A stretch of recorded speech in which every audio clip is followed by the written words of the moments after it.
Welcome to Hurrdat Sports Live. On the ground, smoke past the dive of Maidron. Ravi on 2 strikes has an RBI single. Tigers go first to third again. It is 4-0. Fastball and high and deep right center. And off the wall, and the Blue Jays win it. Alejandro Kirk has done it again. Swung on, hit high, deep to right center field, and gone. Kyle Manzardo with his 11th home run, and the Guardians get a big insurance run. 4-0 Cleveland here in the 8th. Crashes in there. Drysdale trying to feed the point. It'll get back to Woolman. A shot. A rebound in front. Scores! Leon Drysdale. 66 seconds in. Chased down by Matthew Tkachuk. Into the slot for Hagen. Scores! Across it comes for a shot by Bennett. He scores! His second of the night. The Panthers now lead 3-1. Good morning. Welcome into Hurrdat Sports Live, presented by Centris Federal Credit Union. That's DB. I'm Ravi Lulla here at Hurrdat Sports Bar and Grill. What's up, DB? How we doing? We're doing all right. Yeah? Yeah. Got some Stanley Cup in last night. Man, that series is going to be sensational. Yeah. I hope it doesn't get buried. Yeah. You know, it didn't quite have its own night because, you know, Women's College World Series softball had its own drama. Which, by the way, man, you think Kelly Leak like hit Reese Atwood up on the phone and was like, "Hey, what you doing?" Listen, I made that famous 40 years ago. Probably 50. Bad News Bears had to be 50 years ago, right? I think it's 70s. Walter Matthau, yeah, give me 50, right? Yeah, that's what I mean. Yeah, I was confirming. Yeah, I think it's 70s. Yeah, Kelly Leak, and old Reese Atwood. Kelly Leak hit intentional ball 4. He smoked that thing. That's really more of a slow pitch thing you see more often than not when people don't want to walk. He just got the head nod from old Walter Matthau. and he was like, "Do it? Yeah, do it." You big Walter Matthau guy? I'm a big grumpy old man guy. Yeah. I don't really know. I mean, what other funny things did he do? He was old school. Like he had that. Grumpy Old Man was hilarious. I watched it not too long ago. It was during a snow day. So it was within like the last 4 months. He was Dennis the Menace in the live action Dennis the Menace. Okay show, not bad. What else? He was he did quite a bit. He was one of like the early comedy guys in the 50s, 60s. Yeah, I didn't really get down with him like that, but I do know Grumpy Old Man was pretty sensational. He is one of those guys that seems like he was kind of just born at like 70 years old to play the old guy. Yeah, a little bit of a late start. Yeah. But he wasn't really. He's been around forever. He started in like 1959. Yeah, no longer with us, so right. Yeah, I don't safe to say. Believe because he'd be like. Well, I think Grumpy Old Man was probably his last. It was early 90s. His last was. Yeah, no, his last. He had several after that. Then it was the other guy. Shane, you made a mistake. Well, then it was the other guy. Then Grumpy Old Men was 93. He had the sequel, Grumpier Old Men, in 95. He got the babe in that one. He was going all the way to 2000, so he made several. Terrible red hair and all. Yeah, he's. I'm able to admire knock Sophia Loren. She was like a legendary icon. He actually my is taste in is apparently subpar. A weird movie that I like a lot called IQ, where he plays Albert Einstein. Okay. It's a good movie. It's like Tim Robbins, Meg Ryan. It's got Walter Matthau in it. It's a good movie. Sounds about as sensational as non-carbonated. Oh, phenomenal! Seltzer. Phenomenal. Absolutely. It's the great. No, it's the greatest. Yeah. So I'm hoping that hockey doesn't get buried because college softball was doing its thing. Yeah, I had the split screen going yesterday, and it was the multi-view. It was it was one YouTube of the actual TV, choices, which I was happy about. Yeah, because then I didn't have to go downstairs and go down and watch both TVs. Make sure I could just watch it in my room. Yeah. I'm trying to see like when the Dodgers might actually get it going again too. So that had me a little distracted. I mean, are you worried about the Rockies coming up on their tail or what? No. So the Dodgers have. I better double check this before I just spew a stat. I mean, why don't you guess it first? Because I want to see if you're right. The Dodgers have as many wins since May 16th as the Rockies do in total. Ooh. That is incorrect. Okay. The Rockies are up to 12. The Dodgers have 8. Yeah. Dodgers have 8 wins since May 16th. That's only like 2 weeks. You're fine. You're 5-5. Well, they're 8-10. Since then? Yeah. Yeah, they've been running about 500. It's not good. I mean, it's funny. Like It's not good. You're right. if you're a loser, you say things like, "Oh, they've been running about 500." That's not good. I mean, if I could get the Red Sox to run 500, I'd be thrilled. Yeah, you guys would be fine. No, they're not going to be fine. That's a bad baseball team with no bullpen, and they refuse to call up their stars because they're cheap, even though they got more money than God. Well, apparently the Blue Jays act like they want to play. Apparently. This is a nice little come from behind. Don't worry. It's in 4th place now. It's cool. I like it. Yeah, you guys are having a good time. It's not even really like a plummet. It's like a slow slide, slow descent into hell. And I hope they burn in hell. But they will with all their blown saves. What movie? Surprise, surprise. Yes, I hope they die, and I hope they burn. I don't have it. Really? Huh? Pick a random black guy. Samuel Jackson. Correct. Nailed it. And you still don't know the movie? It ain't Black Snake Moan. It ain't Snakes on a Plane. I was gonna say, It ain't Django. No, he talked a little different in Django. It ain't SWAT. It's not the Avengers. I mean, Samuel Jackson's been in a lot of movies, so it's hard. I'm just running down. I really don't have it. Man, one of the classics, A Time to Kill. Oh yeah, okay. That's not in like my. I've seen it, so I knew that it was a thing. It's not like a rewatched movie for me. I think I've only seen it Time once. to Kill is tough to get through. Yeah, I think I've only seen it the one time. If you can make it to the end, though, you may cheer. Yeah, depending on your what side of the aisle you're on. Proclivities. Sure. No, you're exactly right. I know. Your inclinations. No, No. like just your beliefs. Sure. Yeah. Do you remember the movie? Yeah. Well, then it's certainly not proclivities. I don't think that's a little bit of a stretch. I was just trying to come up with a word. Of course you Sometimes were. I miss. Yeah, so I told Shane coming in here, that might just be how that hockey series goes. Yeah. It is sensational. It is absolutely sensational. What It's got pace. It is. I find myself rooting for Edmonton. I don't know why. You don't want the dynasty? No, I think you stylistically you're I like Canadian at heart. I do want the Canadians to win. Big provincial tax guy? I'm a big they care more about this than anyone guy. Like I feel like hockey to Canada is kind of like football to Nebraska. Big were you a big Chuck Knobloch guy? No. Okay. Not a big Chuck Knobloch guy. So you don't probably get that reference, but he's a Yankee. Yeah, but Knobloch is the overseer of the Oilers. Oh, I did not know that. Yeah, very good behind the bench. Oh. And he's going against a stud too, because Maurice is a legend.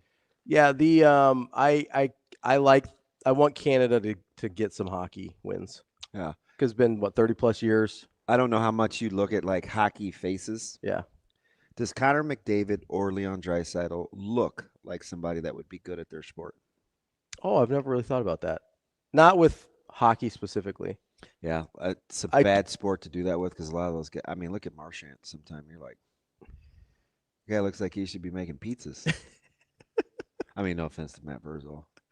I mean, listen, there's who we know a lot of good who people got that in make a pizzas. nice Cubs Dodgers dig the other day. Yeah, that he trapped me on the phone, and I'm gonna go ahead and remember that. I don't know. No, he doesn't. He looks like he could probably sell me insurance. Right. Or and he is amazing. Maybe do my taxes or something. He's amazing. He seems like he's kind of the guy that grows out a little scruff so he doesn't look so nerdy. Yeah, kind of keeps to. Well, you heard Salim talk about him yesterday. Yeah. And how one of the stars, Kachuk, is like the ambassador, and Connor McDavid. I don't know. I feel like Draisaitl does look like he should play hockey though. Draisaitl. He looks like a hockey player. How fitting that he bookended that thing. Yeah. Menanin and from McDavid on the winner. Then the nightcapper. Yeah. And Shane, I need this thing to go 7, just like last year. They have to play perfect hockey. I mean, I don't know. I mean, if you let, I will say, if you make a mistake, both these teams will get you. Yeah, and we saw that last night. They'll get you. It's just real. It's just at a really. I'll be curious to see the numbers from this morning. Did softball outdraw hockey? Yeah. Yeah. I do think hockey being on TNT, is she crying again or is that old? That's old. I was getting ready to be mad at her. And listen, she's been good this tournament. I'm all for battling mental health, but we can't be out here crying. Yeah, which that was that was before. Sorry, Coco. Yeah, ease up on Coco, man. Sorry, she's been good this tournament.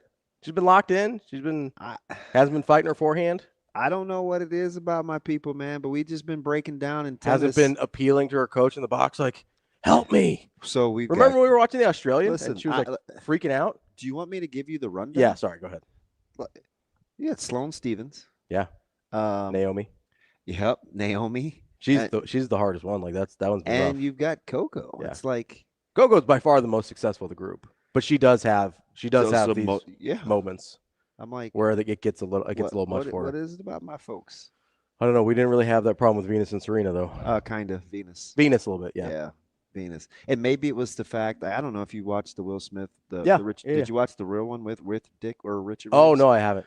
Yeah, he's tough. No, I know. I remember coming up. Like I specifically remember. There's a scene in the movie, like the Will Smith movie, where he says this thing that sounds like they wrote it for the movie, but I literally remember the interview at Wimbledon when they're having this discussion and Venus is in the final or semifinal or something. She's about to win Wimbledon again. And he goes, oh yeah, her little sister's even better. I'm like, okay. Yeah.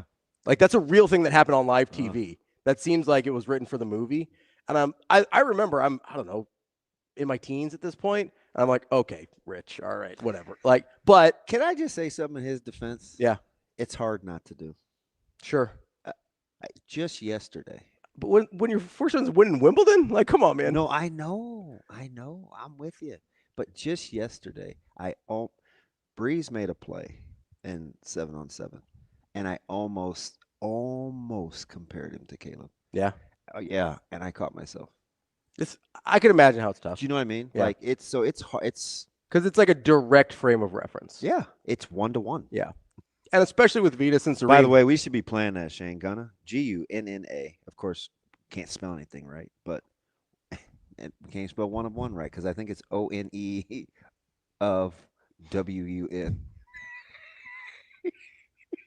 What happened?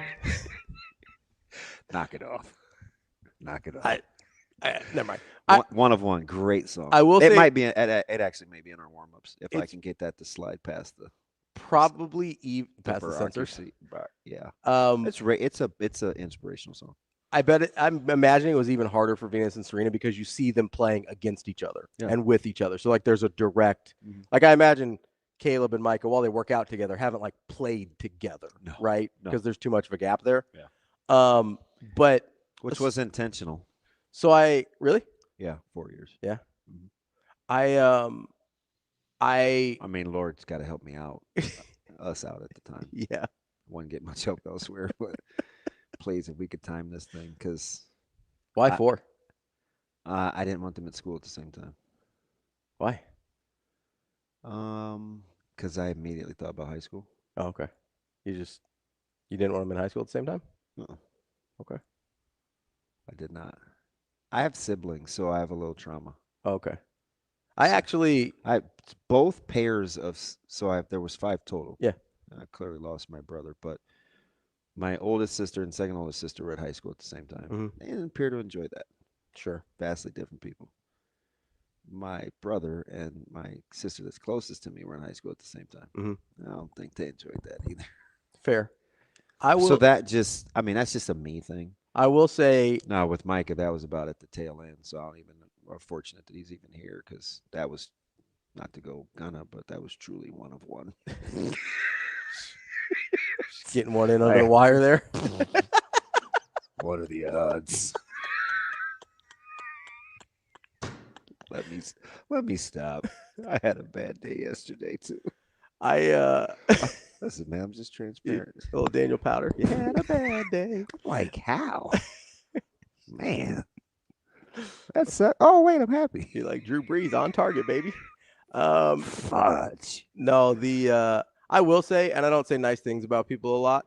So Clearly. you might want to mark this down, Austin. But I will say I did feel like, because Raj was a senior when I was a freshman. Yeah. And I did like having him there. Really? Yeah, it felt it was almost like a little security for me. Like change of scenery can be a little hard for me. Like I especially when I was younger. I've gotten better at it, but kind of the new thing and the new school thing was a little anxiety causing for me at the time. And he was like, just having someone there that I knew was pretty helpful for me. So I actually really appreciated that we overlapped for the year. Oh, man. Shout out Roger. It's not pronounced that way. That's okay. I just, everybody gets it. It's not like Roger. It's like Rajesh. Yeah, I got you. I like Raj. Yeah. I think. Have you met him? Only through the chat. Yeah. Yeah. Okay. I didn't think, because you met my sister. Yeah. Because she rolled up here to watch. She said all of 13 words. Yeah, she keeps to herself. Yeah. A lot of time. Do you know the age? Do you remember the age difference between Venus and Serena?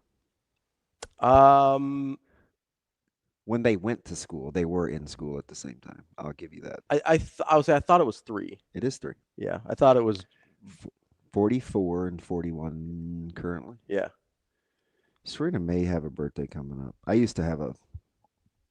You're a big Serena fan? Yes. Yeah. Yes. Not Venus, not as much? No. Her game didn't suit my eye. Kind of the Gumby, the long gangly. Yeah. I just was not. I liked more of the and Venus was extremely athletic. Right. It's just compared to Serena. It was and Serena was more of a powerful athlete. Yeah. Like it jumped off the page. And Serena's birthday is somewhere around Bud's, so like late September, because they're a handful of days apart. So I think she's late September, so she's going to be 42. Oh, she's actually 43. Is she? Yeah, it is late September. Okay, so she's 43, about to be 44. So that makes Venus 47. Right? 40. They're only like, God, they're close. No, they're 2 years apart. June 17th, 1980, and September 26th, 1981. Huh. They're like really close. Dang, are you even recovered? I mean, I do know people like that. Yeah, I mean, it's not ideal, I don't think. Well, it depends on who you I don't know. I mean, you can't be speaking for. My sister's had 4 kids. My brother's had 3 kids. So like, you learn some things about like timing of things. Not in detail, thank God. But I know that like Ravi famously here, the kid lover. I know like 12 months is per quick. That would be not good. Yeah, that's in school. But if you're training tennis superstars, it's almost perfect. I probably See, I wouldn't have enjoyed going to school with my sister. I mean, for 3 years is a lot. At least 2 minimum. And she's cooler than a fan. Yeah. But we're just man. I really did think like the 1 year overlap was perfect because it gave me a little like entry point, but then I got to do my own thing. I will say this, since it's just all authenticity all the time. If it was a brother and not if it was I do think it's probably different. Yeah, I would be probably more. Yeah. It's probably different. And like, me and Raj, we're pretty different people. Yeah. So it wasn't really even that. It was just it was nice to have a familiar face that hey, I know you. Yeah, honestly. You were Richard at the dinner table last night, but my man, you ate the last piece of big chicken, but we can still kick it in the hallway. We didn't do a lot of like family style dinners back then, Ravi, don't greet me in the hallway. Head down, act like you don't know me. But Ravi, you won't get any food at dinner. All right, man, I won't look at you. I mean, I'll be honest. I was usually the big eater. Yeah. Yeah. I was a hungry kid. You didn't have a lot of family dinners? No, we really didn't. Like, it was mom and dad both working, so the hours are kind of, whatever. And that would clearly define your eating habits now. Yeah.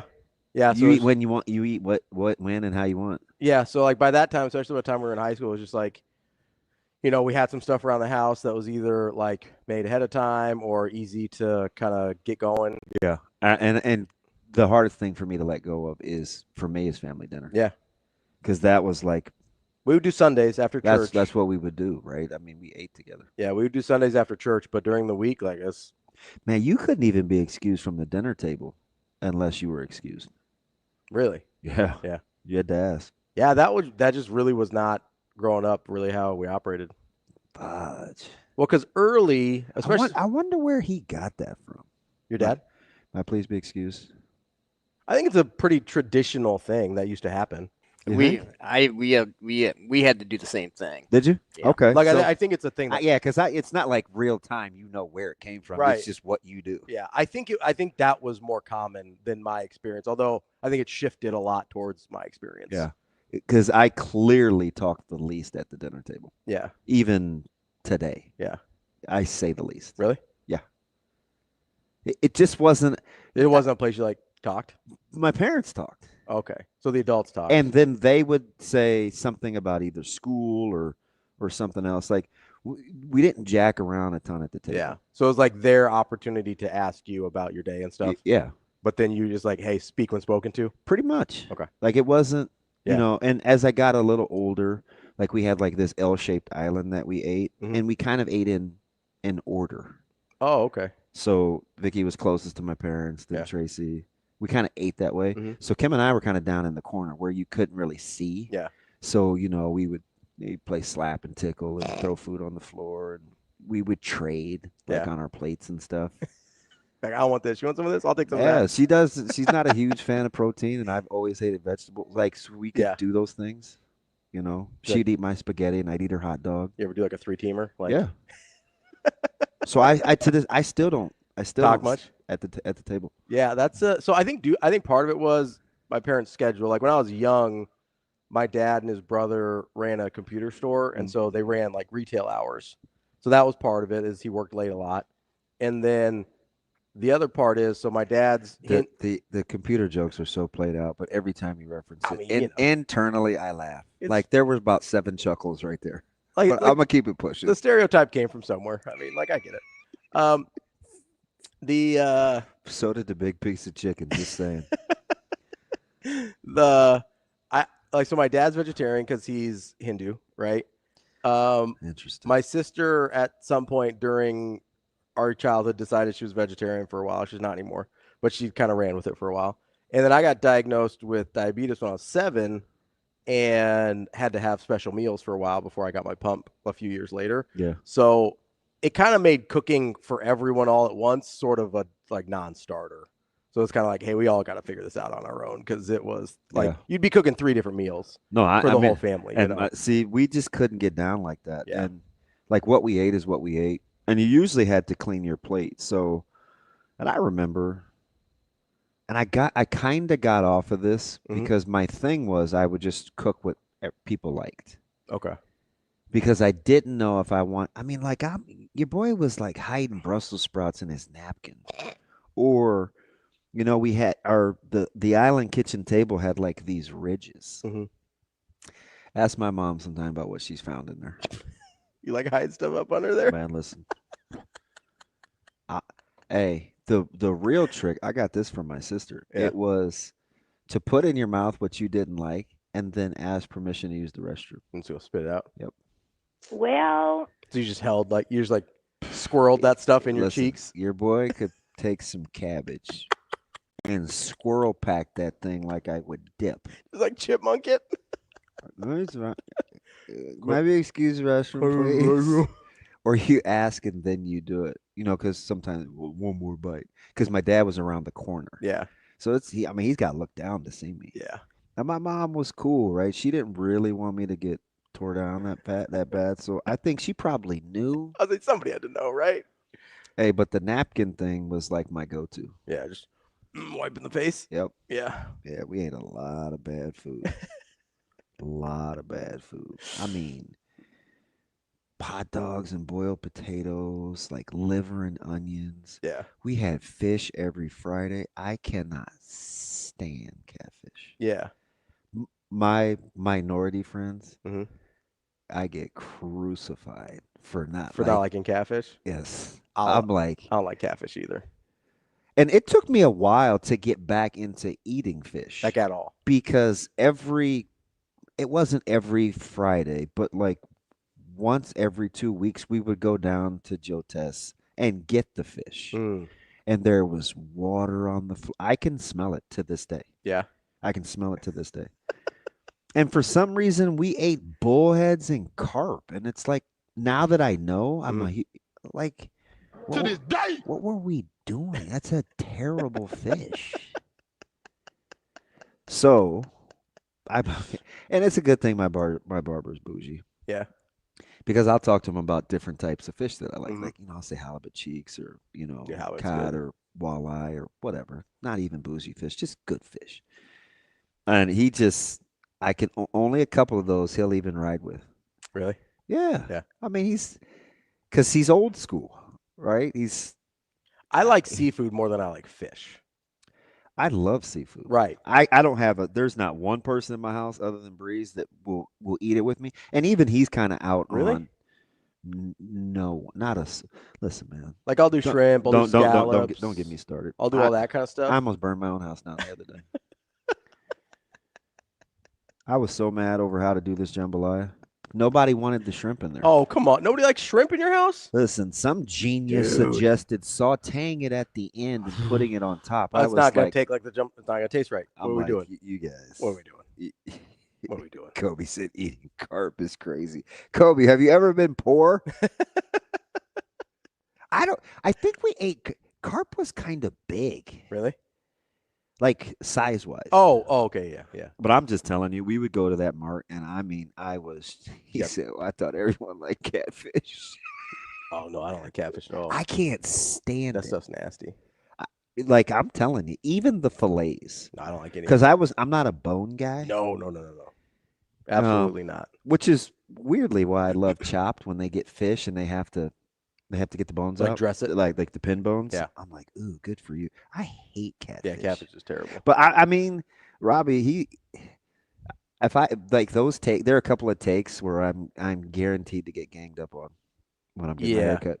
And the catfish one is one of them. I'm just not a catfish guy. So Tim says, he texts me, he goes, I would hide mixed vegetables in the old Sears catalogs I would have to sit on because we couldn't afford booster seats. Hey. Couldn't get up till all the veggies were gone. I need to air adapt that dude. Tim who? He came to the live show. Okay, so me and him are buddies. Yes. Guess what your boy said on? Sears catalogs? Phone books. Yeah. Phone books. That's funny. That is hilarious. Yeah, so he'd hide the veggies in the catalog. I didn't have this. You got to get it. I don't know. That's pretty gutsy. I would say that's Stonesy to like, you got like Justin in your seat and stuff. Yeah, the more I think about it, you wonder why I'm traumatized and weird. You would love Tim. Tim is a very good dude. Does he? Yeah. That's so the Sears catalog. You can't waste this. The Sears catalog had like for me like the Transformers and the Super Friends action figures and the jerseys and the Masters of the Universe and like man, that was. I would ask we need to call her, but she would totally like she doesn't always. Anytime we talk to her, she would totally embarrass me. I would lay on the side of my mom's bed, on my back, on the floor. Because she kept the magazines under her bed on her side. Yeah. My dad had the Sports Illustrated, the Sporting News. He's a big magazine guy, which is weird. That's kind of where I got it from. Yeah. I would lay on my back and read. Just read the magazines. Yeah. And I'm sure she's probably like thinking I'm in like, the women's modeling section or whatever. And you're just like Transformers. I'm like, Mom, this is 1980. Those look like tank tops. I'm not interested. But... I can't believe I just said that. Why do you let me tell stories? Are you kidding me? This is exactly why. So I look at the toy section. I can't believe you put veggies in there, though. So you know what's funny? Speaking of, I'll give a little similar story. So my mom knew I was obsessed with sports my whole life, so she like would try and help me out on little things that like we could afford or whatever. So every once in a while you'd get a deal on like Sports Illustrated for kids. Yeah. But Sports Illustrated for kids didn't have enough sports in it for me. Like it was too kiddie. Justin knows. And even I was like 7 or 8, I wanted like real sports stuff. I was like, Mom, this is terrible. So she got me real Sports Illustrated, but she'd go through them every time they came in the mail and like rip out all the swimsuit ads. Yeah. Oh, Not my son. You're not going to be corrupted. Exactly.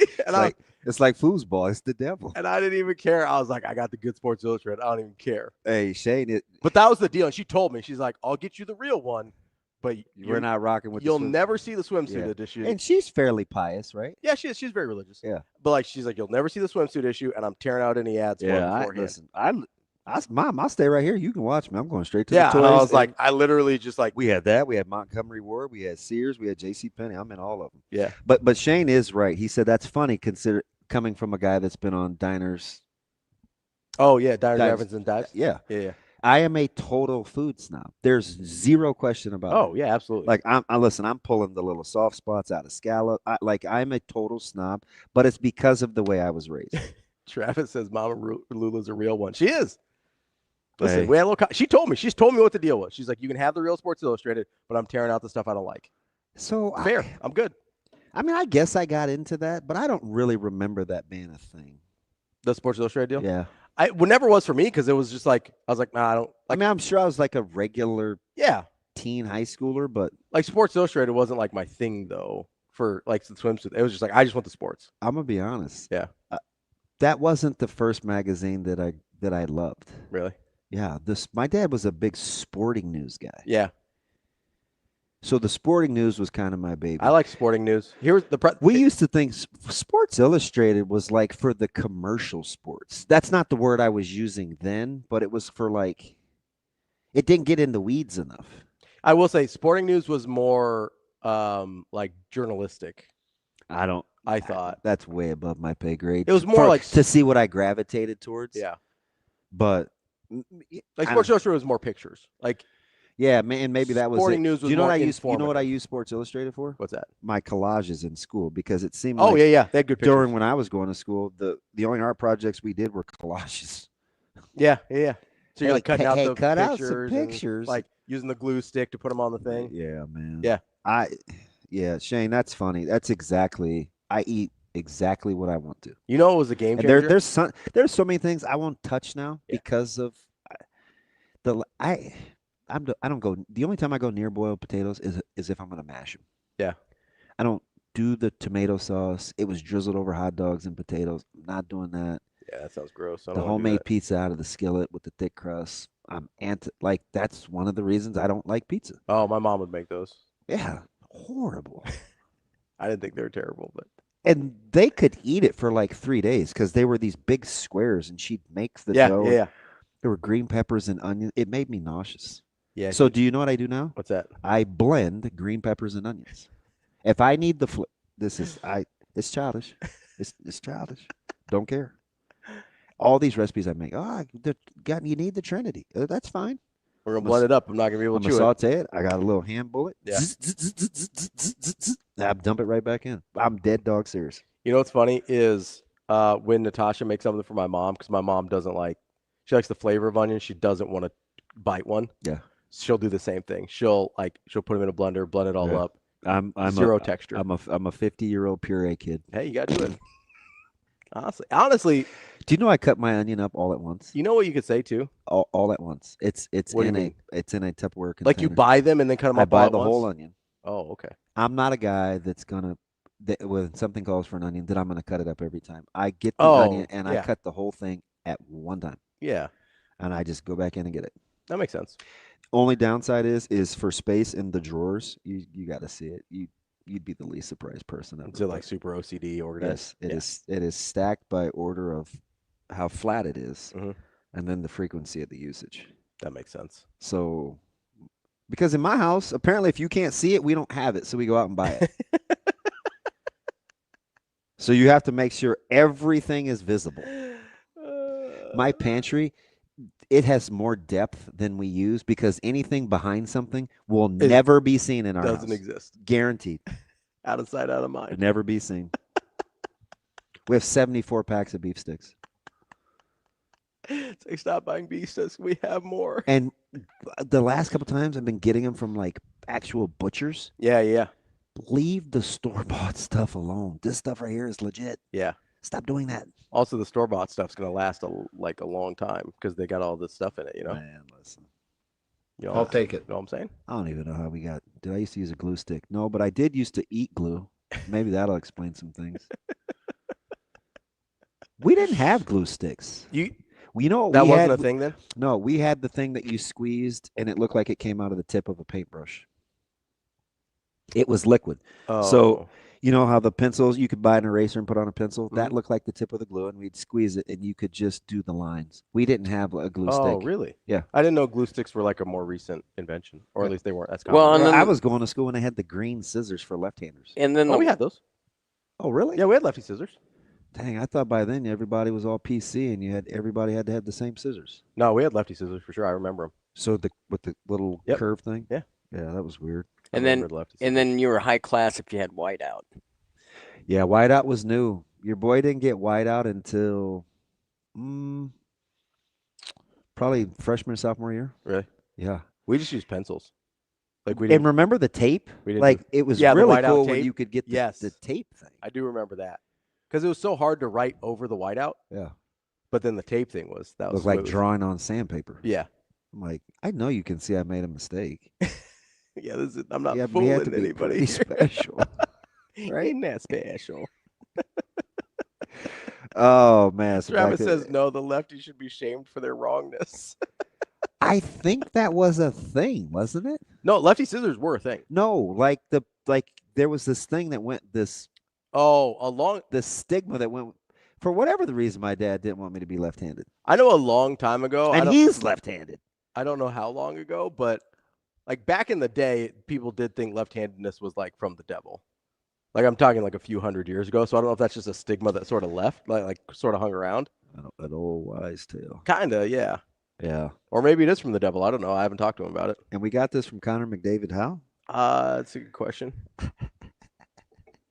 Does Connor McDavid look like he would be good at hockey? Draisaitl does. I think Draisaitl looks like a hockey I player. think the better question is, would you swing at an intentional ball for? Depends on the context. If you're Reese Atwood, you swinging at that thing? Probably not, no. She had been getting handled too. If there's in a real game situation, I probably would not. Do you know? Unless we're up by like Kennedy, she's the first pitcher to throw every pitch in the postseason since 2019. Really? First pitcher since 2019 to throw every pitch for her team in the postseason. That's wild. It's incredible. Yeah, that's getting after it. Gonna be a heck of a series. Yeah, we'll see how that goes. I felt like I was. Speaking of which, I was rooting for Texas Tech. Isn't that weird? We speak them into existence. Apparently. Roll on with Venus. Yeah, she was doing some commentary for him. Well, I know that. Yeah. But it just so happens are we still on that channel? Yeah. That's unfortunate. We got Coco coming up. Listen, we're in the semis. I'm afraid to say this, but I'm going to. What's that? Go ahead. What happened? Do you know why? Okay. Go ahead. No, let's get into it. I'm like so shallow. Why don't you like Coco? I hate the name. Oh, so you weren't a big Crisp guy either. I hate the name. Out on Covelli. Just don't play into it. Okay. Is that bad? Is it black thing? Yes. Okay. All right. Is that bad? Yeah. Not that I wanted to be named Ann, but I'm just saying, like, shout out to all the Anns. I'm just saying. My name is Margaret Goff. Why you had to change the voice? I don't know what Coco sounds like. Is that not Coco's voice? I come by it honestly, though. I'm just saying. Sometimes I would have some white friends, and I would be the Cocoa Puff in the bowl of milk, and it was a little bit of a joke. And then one summer, again, I have no idea why I'm telling you this. I would infamously and famously never wear a shirt outside. Okay. I want it to be dark. Sure. Right? Just going through a phase. My brother traumatized me. Oh, no. By making up a song calling me Blackback. A whole dance. Like he was part of the single version of the Temptations. guaranteed to cause a fight. He'd be like, black back, da da da da da, and he did the whole spin and the pirouette thing, and I would lose my mind. Okay. As a kid, so it has a backstory. I'm glad we're in a tree of trust where you could just laugh at my trauma. What does that have to do with? No. Because what does that have to do with Coco? I don't like names that reference color. Okay. I mean, shout out Whitey Bulger. Like, he was a bad dude until he got dealt with in prison. But I'm not a Bulger over Ford. Impact in terms of what they did, Team Bulger. Oh, I mean, Whitey Ford was legit. I'm stunned that you went to the murderous bad guy instead of the very normal pitcher.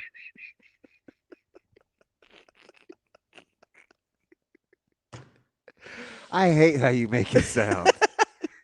By accurately repeating what you said? Yes.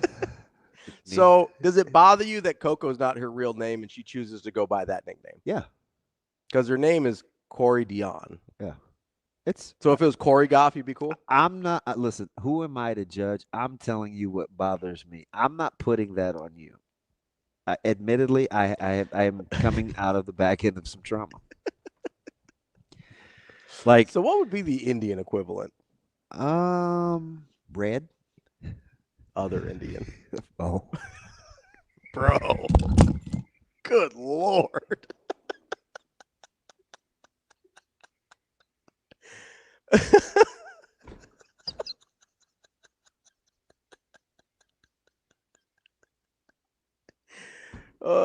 I think we should take a break. I gotta go home because I forgot to vacuum my room. He said, bro. Shane's just out here, just like, I think I hear my mom calling. I suppose we better go take a break.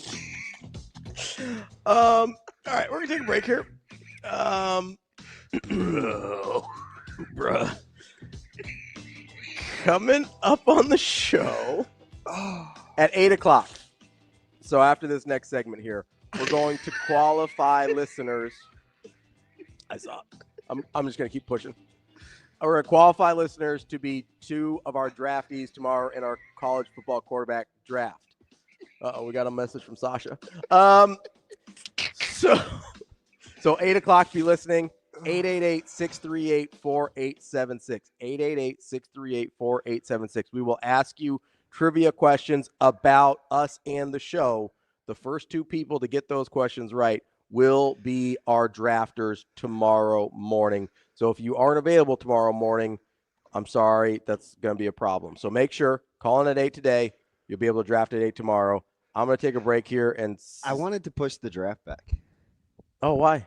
Because I wanted a couple quarterback battles. My eyes are watering. I wanted a couple of quarterback battles to be able to be won. You shouldn't be drafting those guys. I think you got to know something at Ohio State. Yeah, but that's okay. No, that's part of the gamble. All right, fine. You pick which Ohio State guy you want. Pick which Michigan guy you want. That's part of the fun. Fine. I got Tim all set up to go tomorrow. We're going. All right. It's gonna take a while. Yeah, I know. I told him to expect a long segment. Okay. So I think we're ready to go. All right. We're in. Tim's in. I'm in. You're coming with me. We're gonna get some listeners in as well, assuming that we come back from this break. It's Hurrdat Sports Live.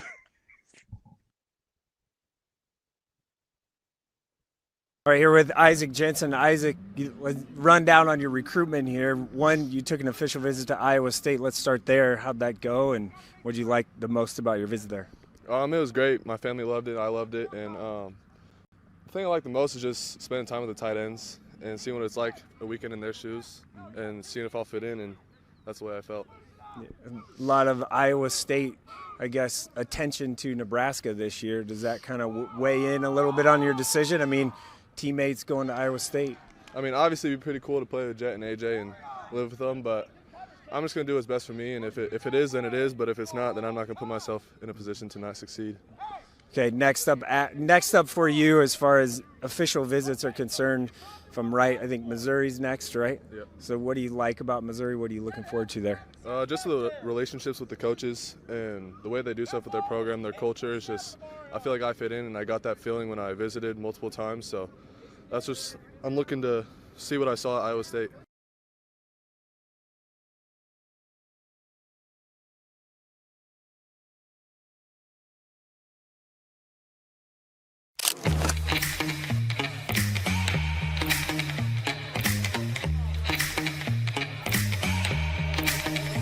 Give me that cheddar, getting Rico. Big money rolls like burritos. Give me that hot sauce, no pico. Give me that.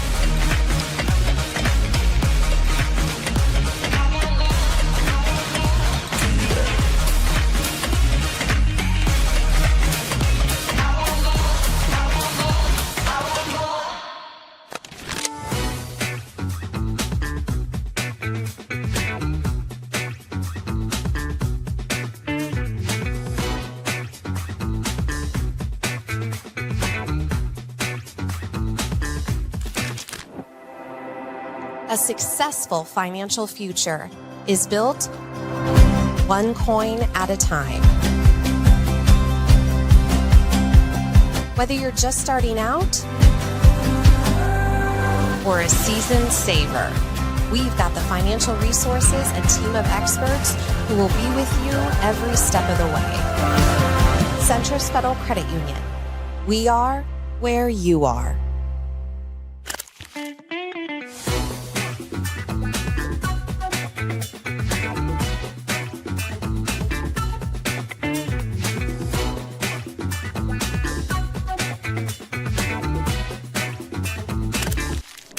Was that instilled in you with wrestling? Like, who made that possible in your life? My dad. Yeah.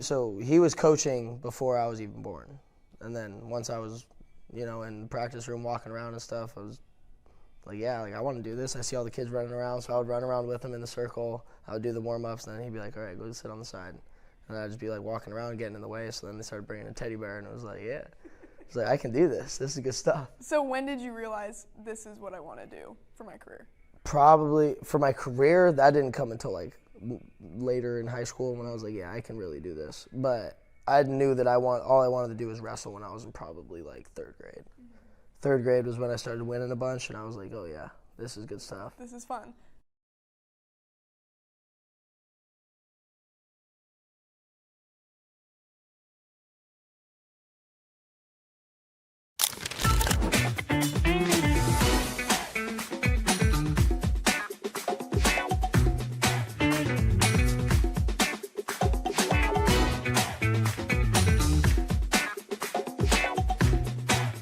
At the Oscars tonight, as we do have Westside head coach Paul Manji hanging out with us. And coach, obviously a big night for Omaha Westside football. You get some celebration for some of your premier athletes tonight. What's it like just to come to this moment here at the end of the school year and to be able to celebrate some of your team and the achievements they have, especially on the individual side?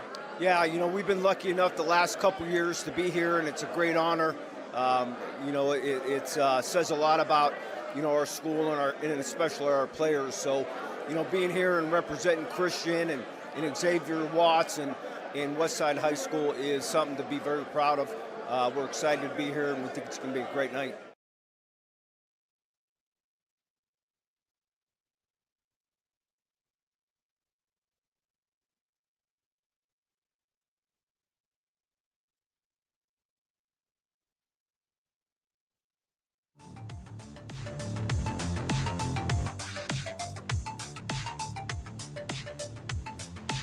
You're listening to Hurrdat Sports Live.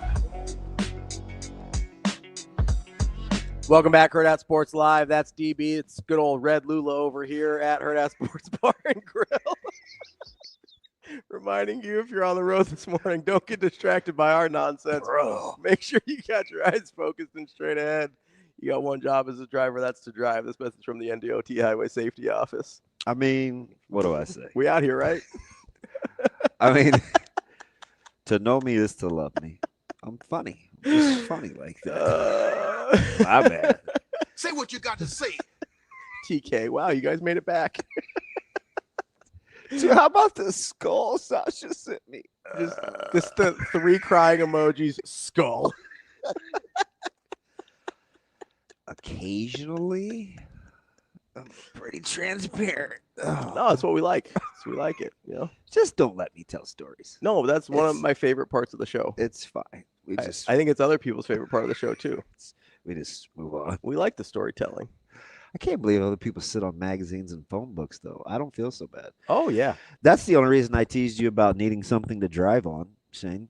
Because you did it when you were a kid. Because I did it when I was a kid. So you know what's funny? We always had booster seats, but they were given to us. I was like, oh, fancy pants over here with He the probably seats. took them from. He jacked them from Ponderosa or Bonanza. No, or they somebody. came from. They came. They He came. did. He knows he did. They came Stole from the church. aunts. Well, they came from aunts or uncles and Yeah. with older cousins and all that stuff. So when they outgrew them. No, this dude was going to Bennigan's jacking booster seats. Sticking under your shirt.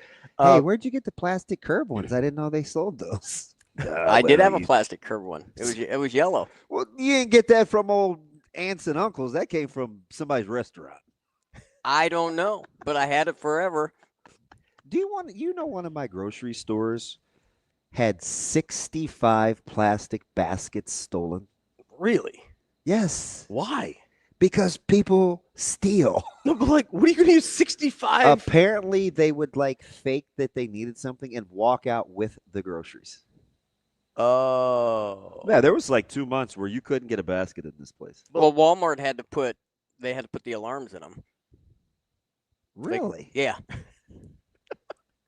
It was a thing. It was a thing during COVID. So, during COVID, it was a listen, thing. Do you know who can't relate? Rich guy over here that doesn't grocery shop because he buys a meal for the day. No, so we do grocery shop sometimes. I will say, so a lot of my grocery shopping is done at Costco, and they don't have baskets. It's just all carts. Yeah. No, but I'm trying to figure out. I'm laughing at the chat. I had to stop because I'm gonna get myself in trouble because they just keep gassing the fire. Hey, Wyatt, dear God. Dude, he's terrible. He goes, it's Steph Curry part Indian. You can't. I wish Wyatt, like I would claim him. I already tried to. I'm just telling you. You start messing with these guys, we will never recover. No, I'm trying to figure out like what.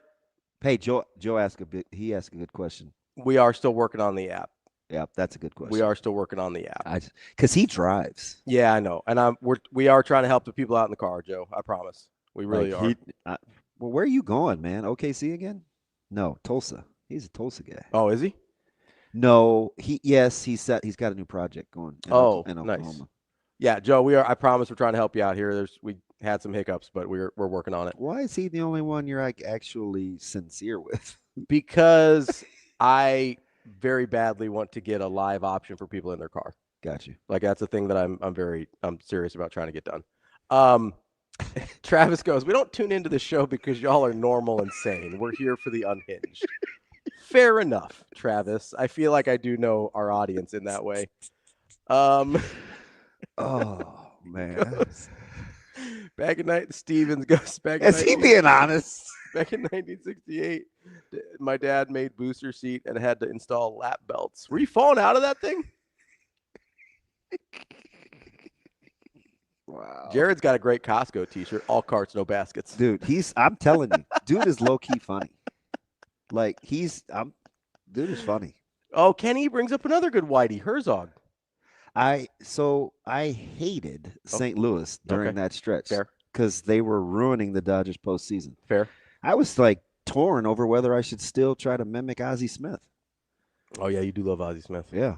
I was so childish. I would walk around, not to go back to the old Animal Farm and the pigs thing, but I would walk around with again, I'm in the tree of trust. Yep. I would walk around with my thumb on my nose like this to mock Willie McGee. Because Willie McGee looked like he could inhale about whatever he wanted. Look at Willie McGee's nostrils. You could park a goddamn car in there. And I would walk around like, yeah, you're right. Like, I know. I'm Willie McGee. I'm Willie McGee. And I'm just a total child. Like I'm running around. I mean, you were actually a child, so I'll give that a pass. I was. Also, knowing what we know about the 80s in baseball, like that probably was useful to him. And he was one of those guys, I think. I don't want to put that on him, but that was the rumor. Yeah. So is it okay? Not like Vince Coleman sliding face first so he didn't crush the vial in his back pocket, but like. It was because his pants were so tight. So is it okay in a nickname? Whitey? I mean, they're all nicknames. Nobody's actually named Whitey. Sure. I don't think. I never called Jason Williams White Chocolate. Yeah? No, I just called him J. Will. Did you call Kobe Black Mamba? No, Mamba. Okay. That's why I was asking. I'm dead serious. No, I know. I'm trying to think of other ones. I'm trying to think of other nicknames. I know some people call Jordan Black Cat, but I don't really think that was a thing. You know anybody named like Negro Smith or like I don't know what I don't know anybody. Why? I'm only laughing because he's laughing. Why is that funny, Shane? I'm not laughing. Which word was funny, Shane? I wasn't laughing at all. I was just saying, Negro wow. Smith for 2. I just said, wow.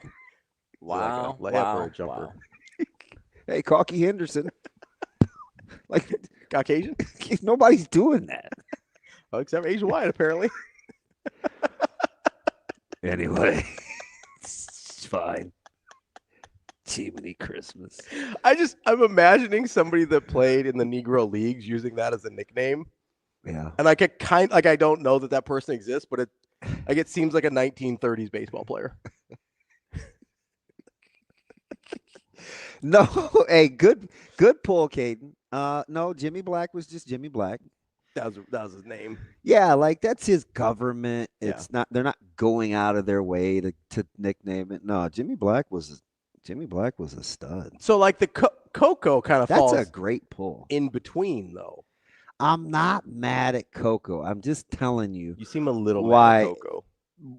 The emotional issues that she sometimes has are exacerbated in my head on what drives me crazy about her because I go back to the Coco thing.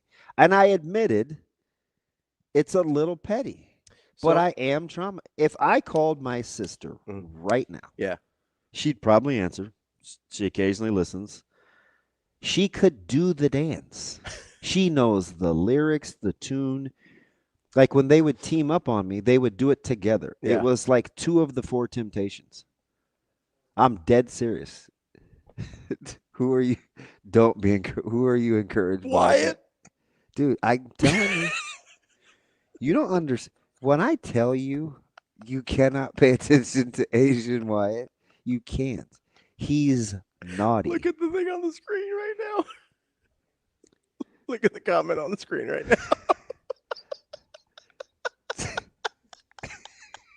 See? I thought that was like an Oregon Trail disease. He makes it okay, and it's not. Then you find yourself being stumbled. It's not even biblical, Wyatt. You are not supposed to stumble your brothers. And Daniel's the worst, so don't get him started. You can't do it. Eric goes, does Vita Blue trigger you? No. But in my community, when you're exceptionally dark, sometimes they say blurple. But I am not out on blue. I thought. Stop. I thought the BL belonged for a different. I thought it was a different word. Knock it off. But I wasn't a Vita Blue guy. Okay. Okay, enough of the cultural. Like, what else you guys want to know? I mean, we're learning. We're just learning. What else you guys would you like to know? Can we get to Kim? Oh gosh. Oh gosh. Do we take Kim? Hi, Kim. How are you? You better take Kim. Hi, Kim. How are you, Kim? Are you gonna gas? Right? Are you gonna gas this thing? I'm a little concerned. You know you're in trouble, right? What I do? Coco is one of my nicknames. Oh Lord. Well, you're because I'm kind of like in between. You know? Yeah. You got crossover. That's fine. I'm a crossover. I'm a crossover. That's you are a hoops fan too. Okay. I can't touch that one. I want to. No, you probably shouldn't, but you already did with the red comment. I mean, what the heck? That was legit. Like, Kim, can I ask a question? Yes. Ravi, would you like to explain to Kim what I thought you were talking about? Yeah, he just thought we were talking about the other kind of Indian. I know. But Kim, can I ask a question here? In all, because we're friends, right? Yeah. Sasha's probably cringing. So, God, I hope Bill's not listening. So when you say you're a bit of a crossover, Yes. I want to ask this in a way that I don't get asked this all the time, but what do you mean by you're a bit of a crossover? I thought there was the Sicilian thing. Like, I thought it was just all Italian. Oh, no. I'm a mutt. You can't I'm say that. She can say that about herself. I didn't say that. I didn't can say because it. I'm talking about myself. I didn't say it. I'm talking about myself. Okay. So yeah, I was just curious. I just assumed with the food and the nickname that we were Italian. No, because I'm actually part Sicilian, part Spanish. Oh, okay. And then my mother, my maternal grandmother was also part Asian. Oh, all right. There we go. So I've got an entire spice cabinet. Listen, so like you can go. Background. I'm telling you, I can catch a punt in front of 90,000 people. My heart has never beat so fast as it is right now. But also, So like with your, I'm usually the bad and one. Maybe this might light a fire. I don't know. Can I say this? Absolutely. Hey, believe me, I think about that every 5 minutes. It's for some stupid reason I end up saying it anyway. Let's just go, Kim. What do we got? Yeah. And I tell people this openly, though, because I was, I'm older than you guys by Ravi by a lot, but David also by a decade. But I was raised in the 70s and my dad was military. So even though I have a spice cabinet, we were raised white. Would you say you were raised white? White. Like so, but you can go. So I know you do the like catering stuff, right? So you can go like spaghetti, paella, or lo mein. Well, yes, I could. Huh. Absolutely. I like it. Good. You got all your noodles covered. Well, I do got all my noodles covered, even though Damon sometimes has a noodle loose. But And I don't even eat noodles, so props to me. I'm a big noodles guy. I love pasta. Love noodles. Nah, they're just overrated. It's fine. Not overrated. Even. You're already in enough trouble with the other comments, and you're going to say noodles are overrated? Are you kidding me? Kim, are you? I know. I'm just dodging bullets. Kim, I want you to. No, don't say that. I know, Mom. Sorry. Kim, we're gonna talk at some point. Not today, obviously, because wow. Right. But at some point, we're gonna talk about Creighton's new roster. So I want you to make sure you've done your homework, and I want you to call in when that happens. Okay? Yeah, it's okay. it's actually on the rundown. It's been on the rundown for like 2 months, though. No. Yeah. Yeah. Probably a month. Well, Probably we're I know you guys are going to be in the thick of the football thing for a while. And now baseball too, but we're going to get back to this basketball transfer portal. But I do also have to make a comment on football. Okay. Let's hear it. Even though most of the personnel are gone from Ohio State, so that I can come back to the fold. Yeah. I really don't feel like it. Because you've just been out so long? No, because there's still – it's like Ryan Day, I don't know. I think he's – Is it his face? I don't know. Not crazy. I mean, I'm not crazy about him as a person.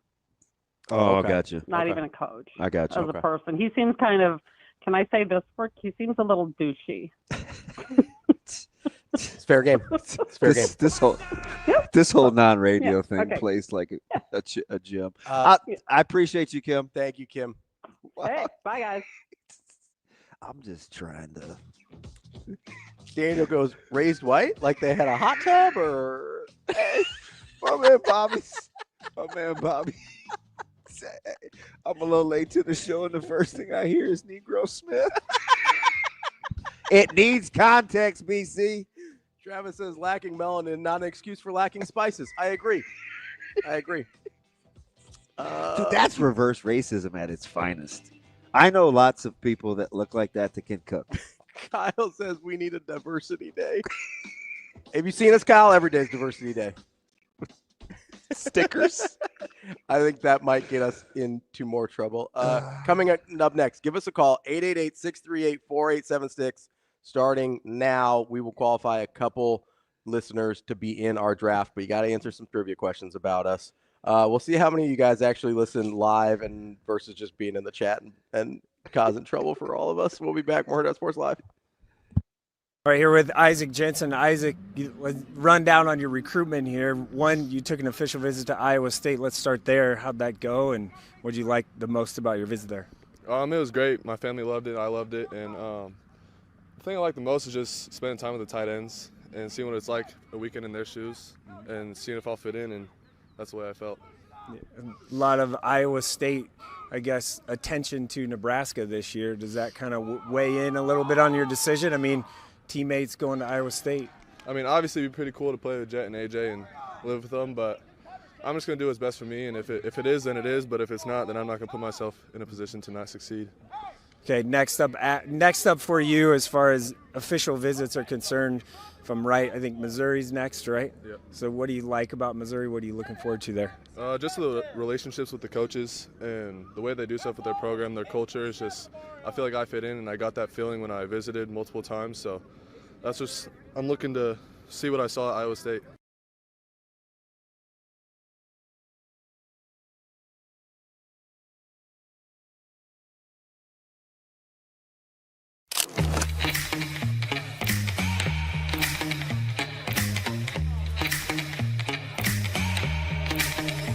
Give me that cheddar, getting Rico.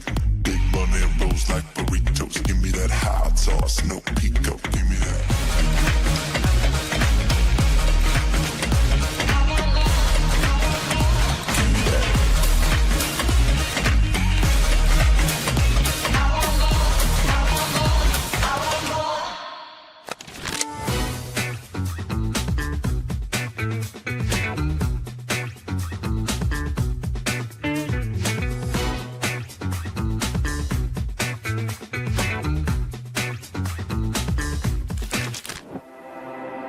A successful financial future is built one coin at a time.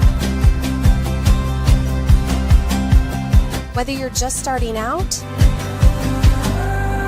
or a seasoned saver, we've got the financial resources and team of experts who will be with you every step of the way.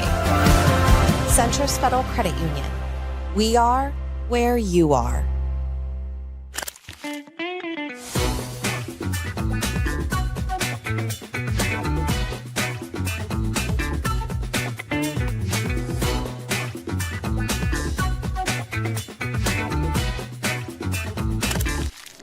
Was that instilled in you with wrestling? Like, who made that possible in your life? My dad. Yeah. He was coaching before I was even born, and then once I was, in the practice room walking around and stuff, I was like, yeah, like I want to do this. I see all the kids running around, so I would run around with them in the circle. I would do the warm-ups, and then he'd be like, all right, go sit on the side, and I'd just be like walking around, getting in the way. So then they started bringing a teddy bear, and it was like, yeah, it's like I can do this. This is good stuff. So when did you realize this is what I want to do for my career?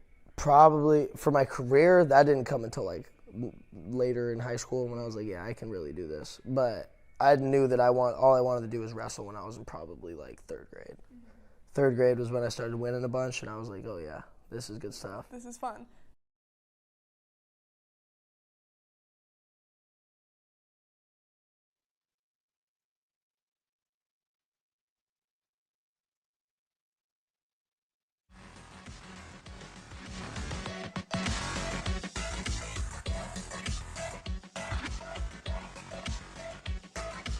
Welcome to Hurrdat Sports Live.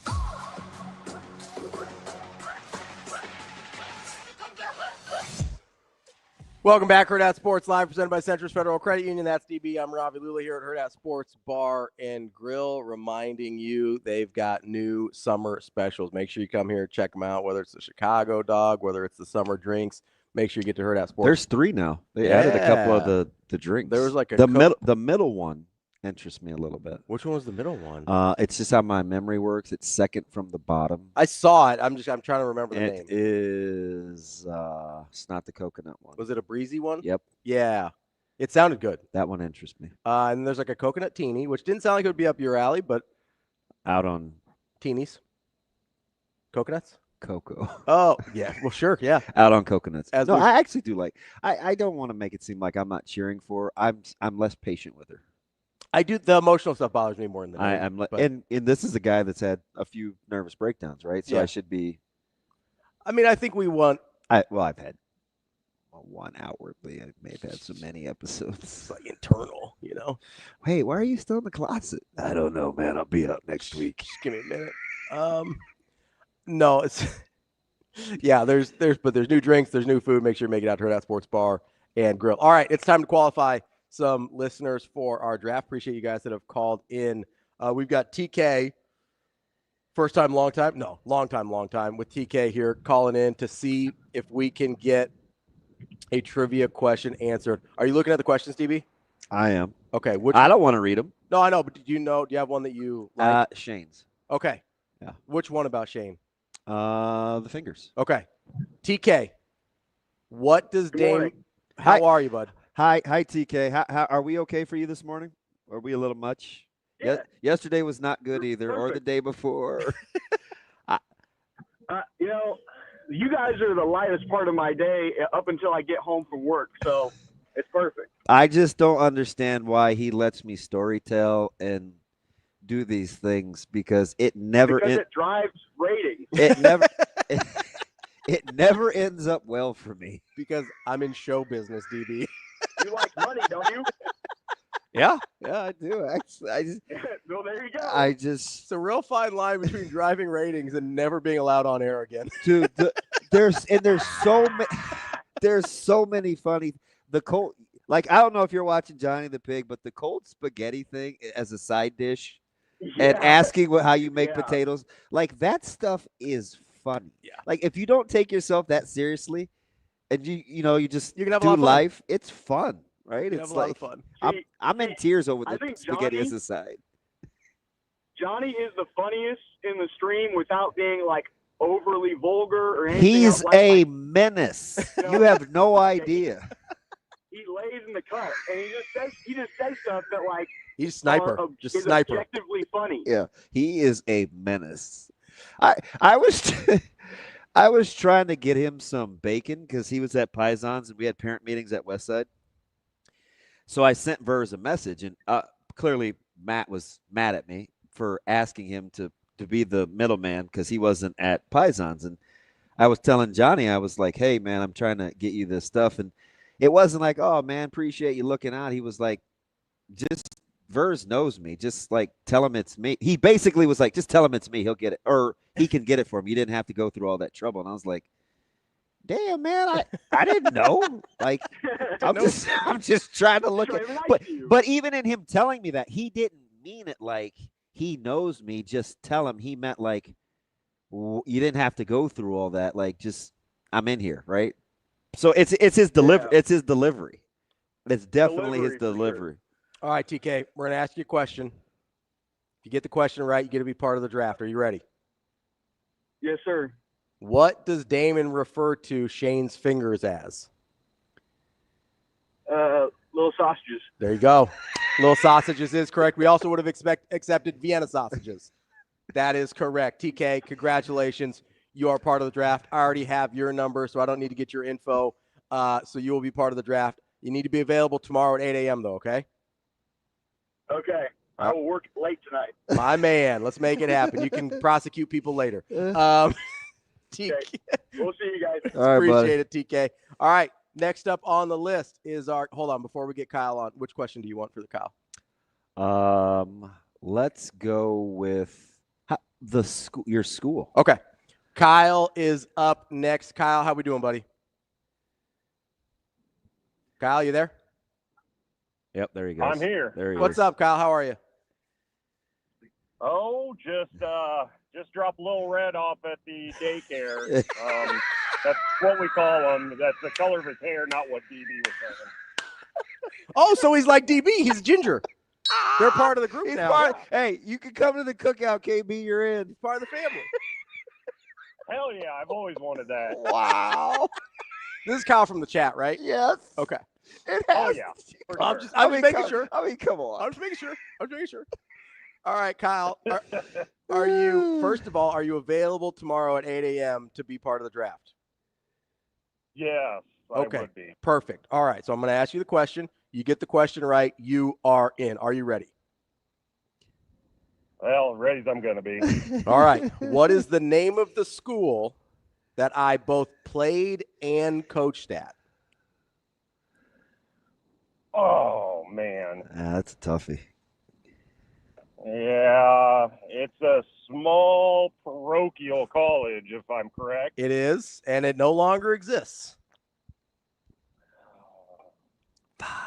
I'll give you a guess. It's local here to Nebraska too. That's it for clues because we have to be careful. Yep. The only thing coming to my head is something simple like Nebraska Christian, but I'm sure that's wrong. You nailed it. Nebraska Christian College. What the world? Yes. That's it. You got it. That's the most KB thing ever. I have no idea I what have it no is. idea. Oh, you're right. Well, I guarantee you, Justin and John are probably pissed. They're like, "Come on, Ravi." Kyle, does DB have your number? Shane, you can leave it with Shane because I don't yet. I just got it. All right. Oh, Kyle, you got it? He's got your number. We will contact you and get you ready for the draft tomorrow. We appreciate you listening, bud. All right. Thanks, boys. Thanks, KB. Do you want to have John, Justin, just see if they know the trivia questions? Yeah. We'll see. We get your free appetizer. We can get your free appetizer from the bar. Oh, yeah, that's right. John, you ready? Are you with us? How are you, John? Oh, Lord. This is JL, 6 foot, 210, Ding. 100% Zesta cracker. What up? Because the wrist got a little bit of tone to it. I'm talking about the square cracker. Oh, that's my man, JL. We're going. This is saltine. This is Mr. Beatles, Mr. Sing, Mr. He coached he's the guy that had our youth program. Okay. Mr. Insurance. Hey, by the way, JL, I got to tell you this on air. I have got to get that policy done. So you got to be my man. Okay, you got to answer your phone. Then you and I will be one. We'll be together. Hey, I'm a great texter. You are a great texter. Yes, you definitely. So, definitely are. full disclosure, like Verzal took all my bandwidth for the week on the phone talking. I'm like, I don't know. He got me for like 22 minutes at a time. You guys just want to do it now since you're on the air? No, because it takes a while. Oh, okay. Well, when I would stop at your office, how long would I be in there? Like, at least we'd talk about it. At least it'd be a while. We can do it over the phone. All right. You're constantly on the move. There's no way I'm going to pin you down in an office. All right, buddy. Just don't have your doctor measure cortisol levels because apparently my life is built to produce cortisol. If you want to, you can probably just drop by the bar. It's the best time to catch him. There you go. Well, I flipped on the show this morning, and the first thing I heard was N-word Smith, and so I figured. Oh, you can say Negro. I was gonna say N-word Smith and Negro Smith are very different things. We were just going, John, and you know me. Like it's just, this show is going. I wasn't even gonna say that one. I'm just saying. I thought about another way of abbreviating it, but I couldn't. I couldn't think of anything. N-word has different connotations, my guy. I am incredibly nervous. This dude, he knows me like the back of his hand. This is the staunchest Bill Callahan supporter you will ever meet. Listen, I'm kind of here for the Bill Callahan got a raw deal. I'm kind of here for it. Yeah, that's why I love the show now. And he also hammered me over my Beatles take too, which I'm sure you agreed with. Oh yeah, he's wrong about the Beatles. It's fine. That's not even That's not even worth discussing. Nope. Nobody bats 1,000. Nobody bats 1,000, John. It's okay. All right, John, are you ready for your question? We already have our draft people, but we can get you free app to the bar if you want. Okay. You're always winning something anyway, JL. I'm sure you'll know this. Which one do you want? Give him original name. He'll probably know it, but go ahead. All right, John. What was the original name of Damon's show here on Hurrdat? Original name of Damon's show on Hurrdat. You just referred to the other guy.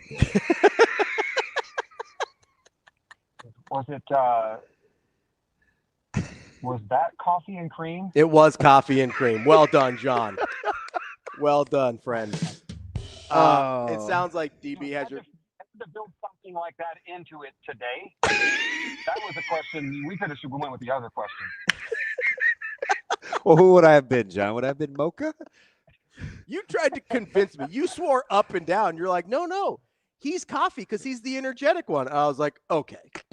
We got a brown guy and a white guy, and the show's called Coffee and Cream. And you're supposed to convince me that you're the cream? Hey, John, I've told this story, but people don't know that it's people that know it's you.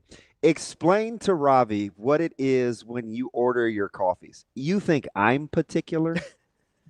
This dude has John, what's your coffee order? It's it started on the other side of town and then somehow has migrated out to the scooters out here.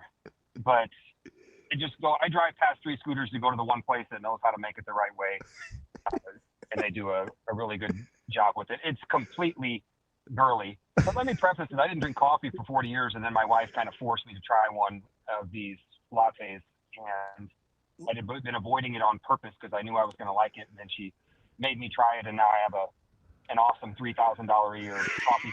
Thanks a lot. This is the dude that ordered. Go ahead. Go ahead, John. It's a medium latte that normally has 4 pumps of mocha that has 3/4 of 1 pump of mocha, extra hot, extra shot with whip. Honestly, that's not even that much worse than mine, John. 3/4, quarter. John, when we were out of town and we pulled up for one of the basketball tournaments, what degree did you ask if she could get the coffee to? And she threw a number out there. I don't remember what it was, but it was gangster. 205. They won't go. They're told not to go very. They don't want it to burn people.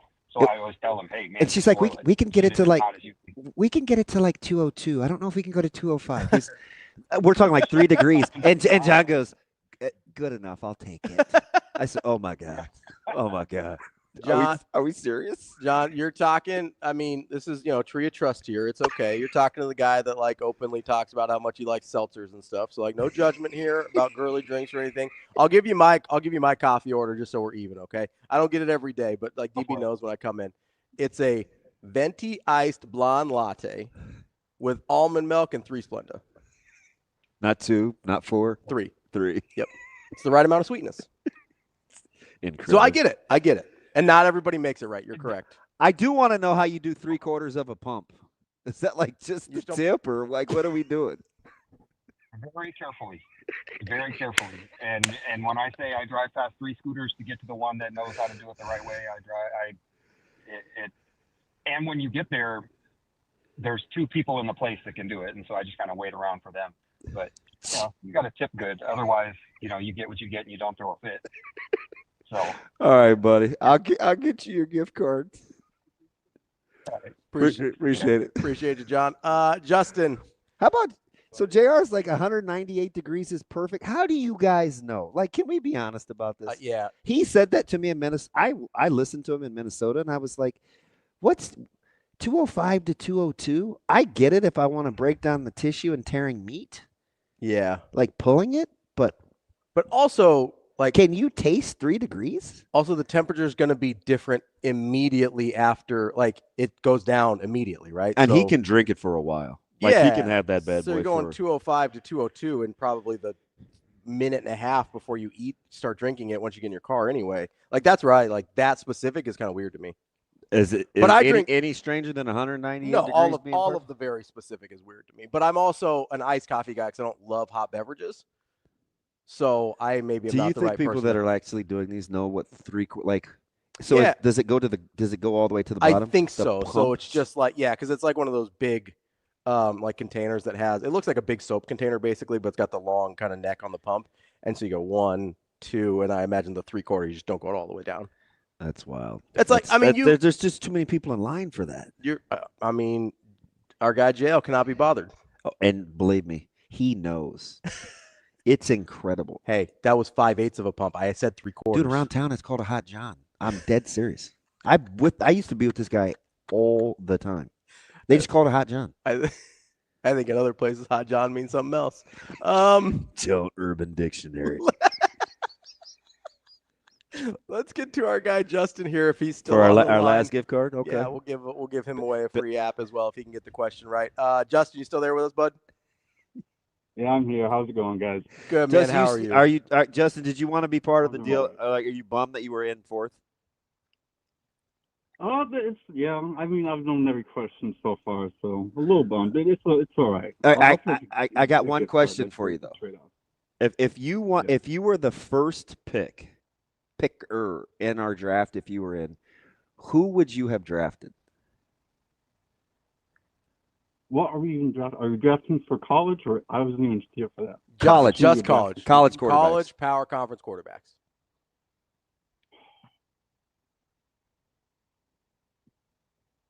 Mm-hmm. I do think it's harder than people think. Me too. There's It's gonna take forever. That. It's okay. I just was curious. Right. I'll be curious to see because I think I may prefer the sixth pick and not the first. Yeah. Fourth. I want to be 3 or 6. So you're right in the middle. So you have like equidistant picks, or you get the back-to-backs. Yep. Yeah. I get it. I don't think there's, and honestly, I don't know how much of a drop off there is between 1 and 3. Depends on who your 3 are. It really is. All right, Justin, which question you want to give him? Verse or the other Shane one? Verse. Okay. Will he say it? Nope. Don't give him verse. Okay. Don't give him the verse question. Justin does not strike me as a potty mouth. All right, Justin. Justin, you're going to surprise me. All right. So what is the famous Matt Berzal greeting for us during every segment?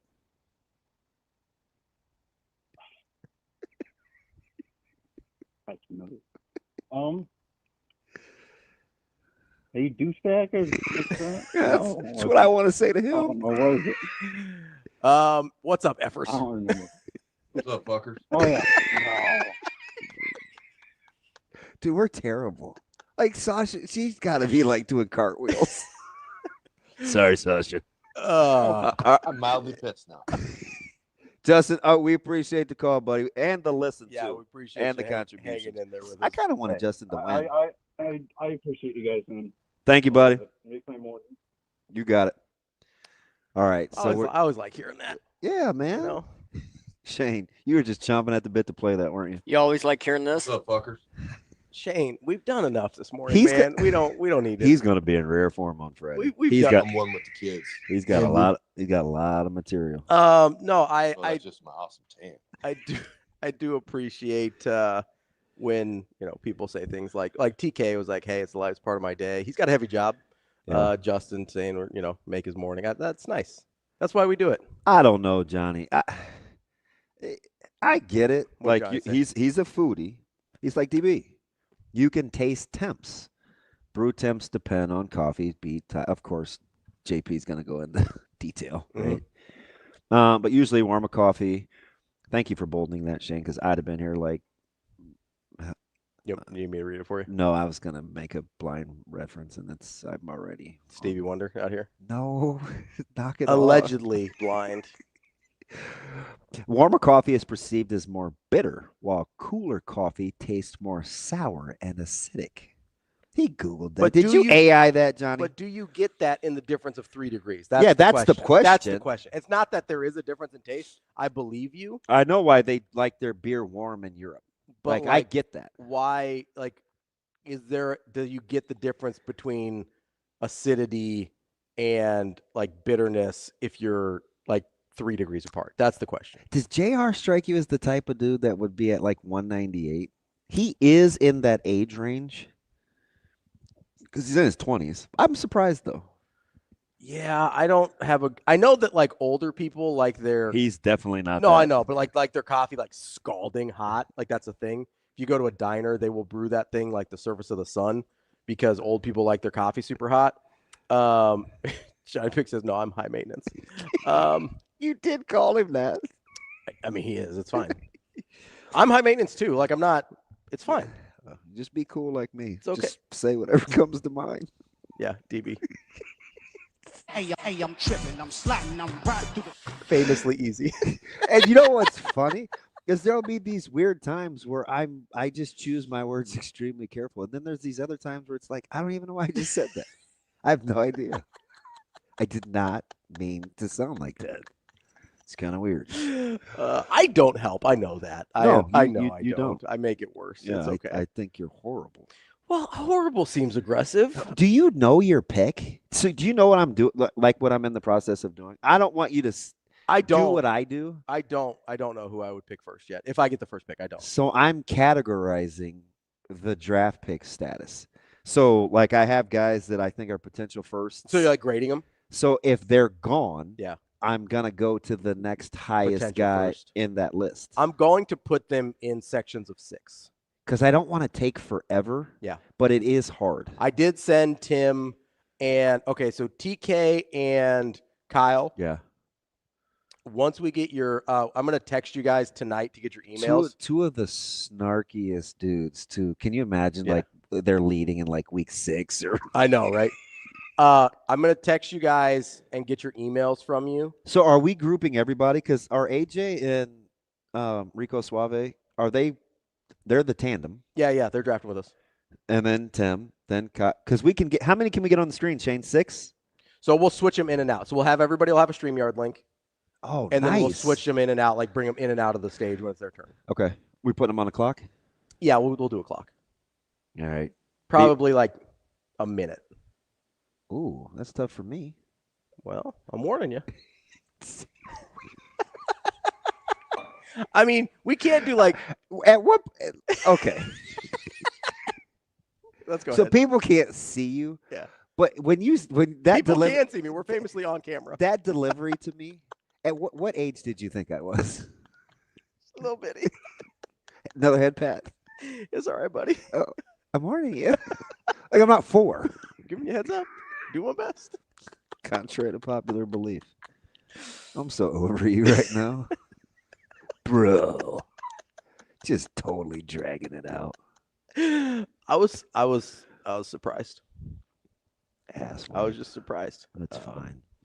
I actually don't do whipped cream on the coffee, Ken. It is ice though. I don't like hot beverage. The only hot beverage I really like is that Ken E? Yeah. I'll do a hot. Oh, KP hasn't been in for a minute. Oh yeah. He might be out during football. Yeah. He I don't.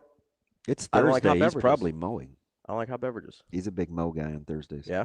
Yeah. Thursdays is mow day. Yeah. Not that I am in his business like that. It seems like you might be.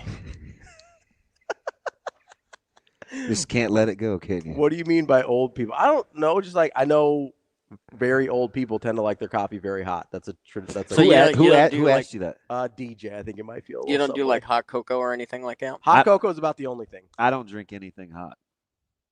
Not one beverage. Oh, apparently our thing's not plugged in. Battery level low. Exchange battery. Is the desk not plugged in? What's happening here? It's plugged into the. This is. Hey, listen, Shane. Let's take a break here. We look black. We got. What was his name? Negro Smith. A couple of Negro Smiths up here. Shane, let's take a break. I'll see if I can get the camera plugged in. What you did? See, this is the camera plugged in. Just so you I plugged it in. I'm this not morning. messing with you. We'll figure it out. We got Brian Edwards coming up. Somebody did ask a good question though. Johnny the Pig goes, "Hey, what's Ravi's good piece of cheese that you still mess with me?" And that's a fair question. I'm actually interested myself. So we'll answer that on the way back. That's TB. Job duty. Say professional obligation. I'm Ravi Lulla. Pot committed. We'll be Kettle. Yeah. Call him. All of it. We'll be back more at Sports Live.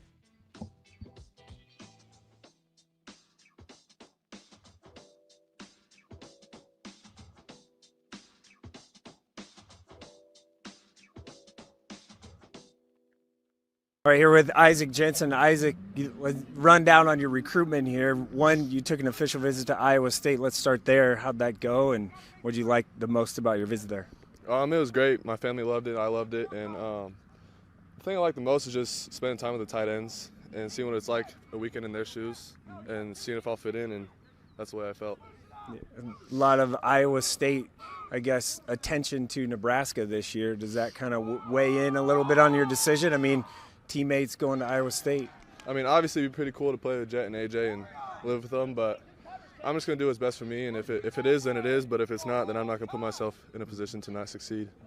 Okay, next up for you as far as official visits are concerned, if I'm right, I think Missouri's next, right? Yep. So what do you like about Missouri? What are you looking forward to there? Just the relationships with the coaches and the way they do stuff with their program, their culture is just, I feel like I fit in, and I got that feeling when I visited multiple times, so that's just, I'm looking to see what I saw at Iowa State.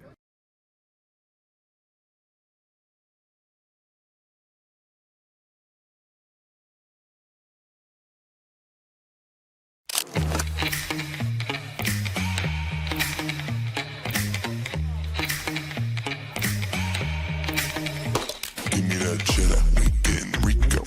Big bun and rolls like burritos. Give me that hot sauce, no pico. Give me that.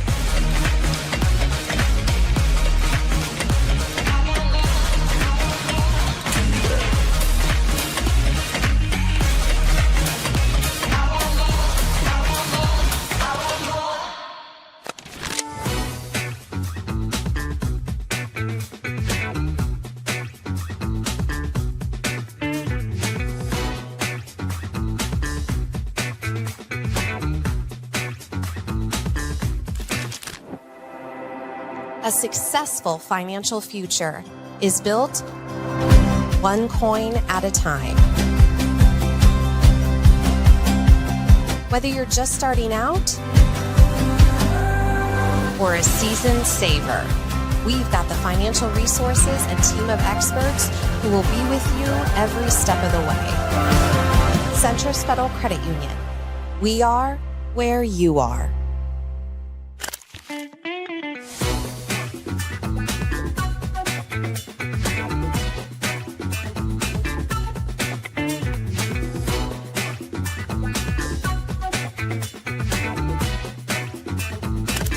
How early was that instilled in you with wrestling? Like, who made that possible in your life? My dad. He was coaching before I was even born, and then once I was, in the practice room walking around and stuff, I was like, yeah, I want to do this. I see all the kids running around, so I would run around with him in the circle. I would do the warm-ups, and then he'd be like, all right, go sit on the side. And I'd just be like walking around, getting in the way. So then they started bringing a teddy bear, and it was like, yeah. It's like, I can do this. This is good stuff. So when did you realize this is what I want to do for my career? Probably for my career, that didn't come until like later in high school when I was like, yeah, I can really do this. But I knew that all I wanted to do was wrestle when I was in probably like third grade.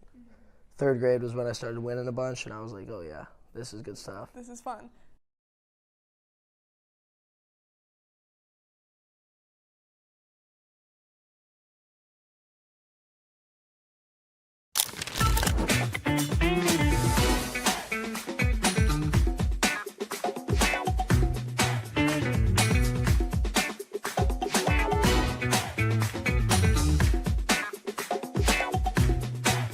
Here at the Oscars tonight, as we do have Westside head coach Belmont hanging out with us. And coach, obviously a big night for Omaha Westside football. You get some celebration for some of your premier athletes tonight. What's it like just to come to this moment here at the end of the school year and to be able to celebrate some of your team and the achievements they have, especially on the individual side? Yeah, we've been lucky enough the last couple years to be here, and it's a great honor. It says a lot about, our school and especially our players. So, being here and representing Christian and Xavier Watts and Westside High School is something to be very proud of. We're excited to be here, and we think it's going to be a great night.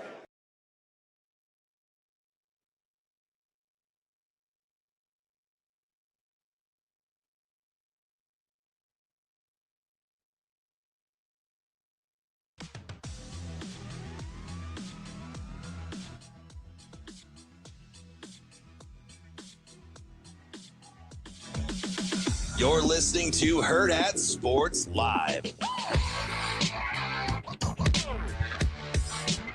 Welcome back here, Hurrdat Sports live from Hurrdat Sports Bar and Grill. That's DB. I'm Ravi, Lulla. Just reminding you that Centris Federal Credit Union has a free online financial education center called Enrich. With personalized content specific to your financial journey, this platform offers tools and resources to help you on the path to success. Go to centrisfcu.enrich.org to start enriching your financial goals, federally insured by NCUA.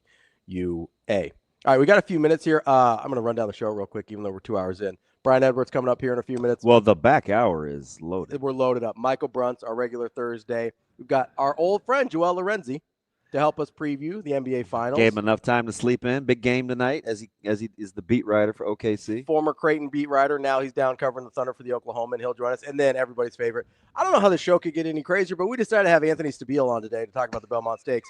So that could only go well. And it's actually probably his best race to cap. Yeah, because like local, which is why he is known as the Beast of the Belmont. The Beast of the Belmont. We'll talk to Big A coming up at 9:45. I asked my mom Monday or Tuesday. I said, "Hey, are you ready for Belmont?" And she gave me like the high five. Well, most people think it's like the praying hands, but she's high five like, emoji. She's like, "Yes, yes, yes, yes." I love my horses. I love my horses. It's so funny. You know, she's like that all the time. Yeah, I mean, I've met her several times at this point now. I love your mom. She's the best. All the time. One stupid horse. So I got to ask, why is not that I'm mad about it? Why is my guy Wardell up here today? Oh, so there was a fascinating topic. Okay. I was coming back from. Well, I've killed like 7 fish in 2 days. So I was coming from Petco. Okay. The 5 that died yesterday were not my fault. The water was perfect. We did the balance test, the whole 9. Okay, that's.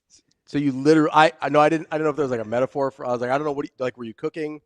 No, you actually killed like goldfish. In the I don't buy goldfish. Oh, Those whatever are they feeder are. fish. Yeah, whatever they are. Yes. Okay. Yes. So actual pet fish. So I'd been at the pet RIP. store 3 times in 4 days. But I keep receipts, as you know. So anyway, I was coming back. So I don't normally listen to Sports Talk Radio at that time. So I can't remember who it was. Like mid-afternoon? Yeah. Okay. So I can't remember who it was. And they were talking about the NBA and what had gone on with the Knicks and Leon Rose and Cat and how the Hardens and these guys keep getting recycled. And what are you getting with the Giannis sweepstakes? And he was saying, with Giannis, the verdict is still out, right, on whether he's got this coach fired or that coach fired or what was quietly said behind the scenes with whatever, right, Budenholzer or the acquisition of Lillard, or was he bluffing to leave? Yeah, getting Doc in midseason last year. Yeah. So, and he said, it's just interesting. Leadership in sports from the players, from your best player, is so critical. And he was saying a bunch of things about how that's what you're after. You want like your guy to be the guy that stories don't get leaked. He can control the temperament of the locker room or the clubhouse or whatever. Oh, and I forgot the other guy he put in that category. Okay. It was Derek Jeter. Oh, interesting. That's probably true. So he was saying with Curry, he said Curry is one of the few NBA stars that he could think of that was considered one of the greats, where you have no conflict.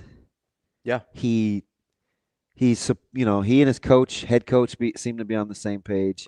Stuff doesn't get leaked. You don't hear anything about like his teammates not liking to play with him or there are no salacious difficult to play with. And he goes, so his point was to find guys in sports that you could say that about. And I think it's incredibly difficult to be at that status. Yeah, that good. Because the only drama with the Warriors has ever been Draymond. Yeah. And despite how it has crazy never Draymond affected you don't even really know Steph's thoughts outside of, hey, man, we can't do that. We need to be better. We need to play.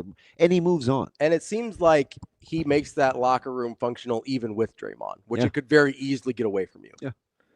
So and Jeter was the other guy that he could think of.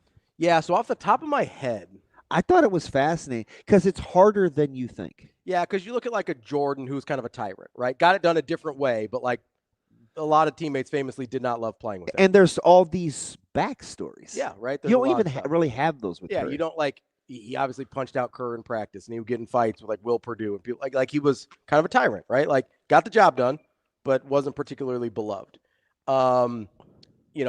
Kobe kind of the same way. Had the stuff with Shaq. Like there's some tyrant-y, tendencies there as well. The one that I kind of popped in my head was Peyton Manning. I probably would entertain that. Because I'm not, I mean, and maybe I'm forgetting some things, but I would probably entertain seems that. like was really well liked. Seems like he had really good control of that locker room. You don't really hear anything about. I know this is on the heels of me saying Elway was a little overrated. Mm-hmm. Is Manning a Curry equivalent in his sport? In terms of good enough? Yeah. I think so. I think so, but I also think very highly of Peyton Manning. I don't, maybe a little higher than some, but I also think a little higher than Curry than most too. Although Curry's vaulted. Curry's vaulted. My takes on Curry have aged pretty well. Yeah, Curry has vaulted. I'll give you Manning. He might be just because of other guys that may have passed Manning and Curry having vaulted, he might be a little below. But I also think Jeter's probably a little below. You know, one thing I think is pretty good with those two, Manning and Curry. They don't have elite level physical attributes. No, they don't. They really, really don't. So that's interesting. It is. I don't know. I wonder if that goes into if there's a corollary there. Yeah, how you treat the game, how you appreciate the game. I don't know. That's interesting. How you treat other people within the game. Yeah, that's I'll rock with Manning. Let's think on that for a little bit. In the meantime, let's get to our guy Brian Edwards, our Vegas insider from Major Wager. What's up, B? I don't know if y'all just saw my DMs. I was saying I want in on this combo. Oh yeah. I like you put Peyton a little below as well, right? only because not in the regular season, only because in the biggest games of his life he played so below his norm. And I remember even after he won the first Super Bowl against the Bears, he didn't play well that game. He threw 2 picks, and I remember I looked it up. His touchdown to interception ratio in the postseason in his career, he had more interceptions than touchdowns, which if you look at his regular season stats, his TDI and T ratio is one of the best ever. And he was kind of like that in college too. He never really played well against the Gators. So this is what I was going to say. And I refrained from saying it because I did refer to Elway as overrated. In my head, as I look at Peyton Manning, I think he's a little overrated. I do too. Just because he did not play to his standard in the biggest games of his life. And you go back and look at his career postseason stats, which I haven't done in ages, and it shows. And look how many times they lost outright at home at Indiana as a double-digit favorite when they had a bye. They lost to the Chargers one year at home. They lost to the Steelers. Yeah, the Jets beat them 41-0. That was early in his career. And that was on the road, however. But yeah, he just did not play. I mean, even the Denver Super Bowl, that was all about their defense. Yeah. I didn't really want to, because I didn't want to steal the thunder of the take, but in my opinion, he is a little overvalued. So to be fair, within the context, I consider Curry a top 5 player of all time. I don't think it's questionable that he's a 10. He's certainly top 8. Absolutely no lower than that. I think he's top 5. But I think he's top 5. So within that context, yes, Manning's not in that category, but there were some that may put Manning in as a top 5 quarterback. I'm more on. I would argue it like B is. Yeah. Where postseason versus regular season, and the prowess doesn't meet the actual outcomes. I think regular season, he's a top 3 quarterback of all time. Overall, I don't think he's even top 5 in my opinion. That's fair. I will also say he does throw more interceptions overall than we think. Is he? He's 2-1. He's just right at 2-1. He's right. Yeah, he's 2-1, which isn't. It's good. It's not crazy. Yeah. And he only had one season in his entire career where he did not throw double-digit interceptions. Really? Wow, that's a good factoid there. And you know how many he had that year? 10 or 9. Yeah. So when you compare him to and listen, whatever we feel about Aaron Rodgers as a human being, and even as a teammate, right? I think he's a tough hang. Speaking of guys that are not famous, speaking of guys that are not famously loved within their locker room when stuff gets out about them. Yeah. Aaron Rodgers certainly does not fall in the Curry category that way. But compared to Aaron Rodgers, Aaron's like a 4.5 to 1. I know. So to Manning, and I get the eras are just a little offset, but not really much. There is a lot of overlap there. Manning does throw it away more than we give him credit for historically. Oh, hey, by the way, Damon, do you want the Steelers to get A-Raj? I do.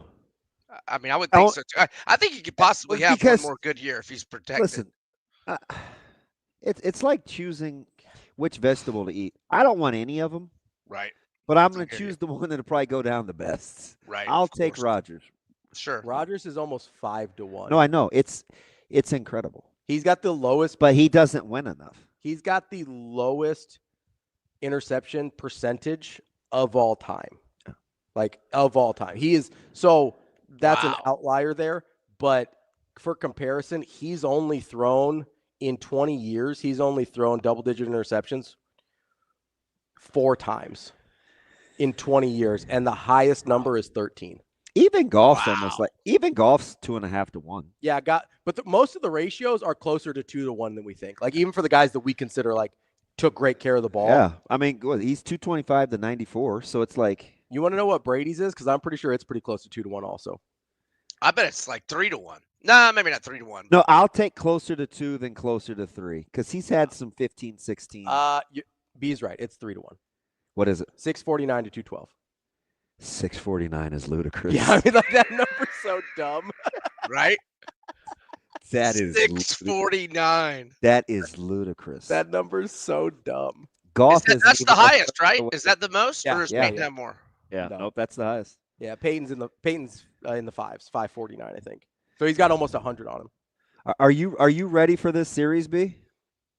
I am, and I think it's going to be a lot more competitive than everybody else. I mean, I think OKC wins. I hope the Pacers win. I have a quarter unit on the Pacers, 12 to 1 and 15 to 1, and then I have 1 unit on OKC at minus 110 and a half unit on them at plus 110. So I'm going to win a touch if OKC wins. I'll win a lot more if Pacers win. I like Pacers plus 9.5 tonight. Now, they did lose pretty big at OKC in the regular season. They lost by 6 to them at home as 5-point dogs. So OKC covered both regular season meetings and obviously won outright. But on the road in the playoffs so far, Pacers are 6-2 both straight up and against the spread. They are 3-0 both straight up and against the spread in their 3 game ones. They beat Milwaukee by 19 as a 6-point home favorite in game 1. They won by 9 at Cleveland as an 8.5-point underdog in game 1. And then the rally and the overtime win over the Knicks as a 4.5-point dog in the game 1. And Indiana in its last 14 as an underdog, they're 10-4, not only against the spread, but they've won outright. And they're 10-4 both straight up and against the spread last 14. As an underdog, I think OKC probably wins tonight, but I think they win by, I don't know, 4 or 5 points. B, at what point did you get OKC at the minus at the like right around the 110 number? Because that had to be early, right? Because they came out minus 700 as soon as the matchup was set, right? Yeah, because I had the T-Wolves 17 to 1, and I had the Pacers who were ahead in the Cavs series. I mean, I'm not looking at the timestamp on it right now, but I think I took OKC like when it was 2-2 with Denver, maybe. Does that sound right? Because it's just in my mind, I was like, all right, I got T-Wolves and I got Pacers. Pacers are getting to the East Finals, and T-Wolves were looking great to get to the West Finals. I was like, let me grab some OKC now, because if they survive this Denver series, they're going to become really chalky. So it was just kind of trying to monetize the long shot tickets that I had that weren't necessarily going to win it all, but were looking really good for the conference finals. Oh, man, that's really smart. So you got those basically round 2. Yeah. In the semifinals of the conference, yes. Okay, perfect. God, that's kind of your thing. Man, that's too, really smart. For people. Well, that's kind of Like how hedging you. the long That's shots, kind of like how you operate too. Yeah. B. Like that's kind of your. I just over the years, that seems like that's how you keep yourself safe. Yeah, like when I bet those like 21. I mean, obviously not quite 21. It's 12 and 15 with the Pacers, but when I bet those like 25 or 35 to 1. The thought process is just get close, and then I can make a profit off it. Now, obviously, with the Gators, when I bet in December 35 to 1, once it became March, I was like, I'm not really looking to hedge this. I mean, I did do a couple of hedges. Like I'm trying to remember. Like I had grabbed Duke a little bit. Just small little ones that obviously took away from my 35-1 profit a little bit. But I was trying to kind of monetize that a little, but not nearly as much because I thought that was a 35-1 that had a great chance to win. Whereas these others, I'm normally not thinking that. Go ahead. No, we got some futures, and one in particular caught my eye. But for college football. Yeah, for college football with the early line game of the years. Some look like flat out mistakes. Yeah. Yeah. That's the beauty of these. That's why you love to have them out early. I could be missing something, but the first one, Bama laying the 7 against South Carolina, struck 7.5. 7 in the hook. Struck me as a little odd. Doesn't that seem a little rich for you? Especially, and I get the seller's hype, but South Carolina's roster is pretty good, in my opinion. I've been saying that for a couple months now. I like South Carolina outside of sellers anyway. Yeah, I think Alabama's overvalued on a lot of these. Interesting. Yeah, so I agree with you on South Carolina, plus 7.5 there. Now, they did lose some studs up front on the D-line, but they got Dylan Stewart back, the freshman, who could be an All-American. Their secondary is going to be strong. I love Sellers. They hit the portal pretty good. I think South Carolina's good. They always have a good home advantage, but it's really, and I'm guessing, I'm not trying to you just said some pro South Carolina stuff, but for me, it's more, I just think Bama's overvalued. I mean, we haven't seen Ty Simpson. I know he was highly recruited, but you gotta show me. And we did see them get killed by Oklahoma when they were in, pretty must-win mode to make the playoff, with still a veteran team with tons of Saban leftovers and a veteran quarterback. And then the Michigan JV squad just dominating them. Late second quarter, Alabama had more turnovers than total yards. It just, to me, was like, okay, the old Alabama from 17 years ago is gone. It's just gone. And they just seem overvalued on a lot of these. I like LSU plus 6.5 at Bama. But really, I'm trying to find some more of those. I know I like Auburn plus 7.5 at home against Bama. I get Hugh Freeze is on the hot seat, and their win total is low. I kind of think Auburn's gonna be good. Think they'll be all right this year? If the quarterback, why am I blanking on the OU transfer's name? Jackson Arnold. Yeah. Yeah, if he's good, they got good wide receivers. And look, they've gone 1-3 in one possession games in each of Freeze's first season. So they were a lot closer. You remember they could have beaten Georgia his first year at home, should have beaten Alabama his first year at home. I think Auburn recruited well. I think Auburn's roster is very good if they get good quarterback play, but that's a big if. But yeah, I like going against Alabama with Auburn plus 7.5 there. I think that's a game Auburn very well could win. I mean, they're always dangerous to win outright against Bama at home. That's so far away, man. You got huge stones. Next week, B. I'm not betting. I don't have a DraftKings account. I want to get a couple of win totals in the Big Ten. So I'm going to give you 3, okay? Iowa, okay, Minnesota, and Washington. Iowa, Minnesota, and Washington. I got this, by the way, but I will have access to Phil Steele digitally on Saturday, or I think it was June 7th. Oh, you VIP, you. Yeah, well, I pay for the VIP. That's my guy. I order them.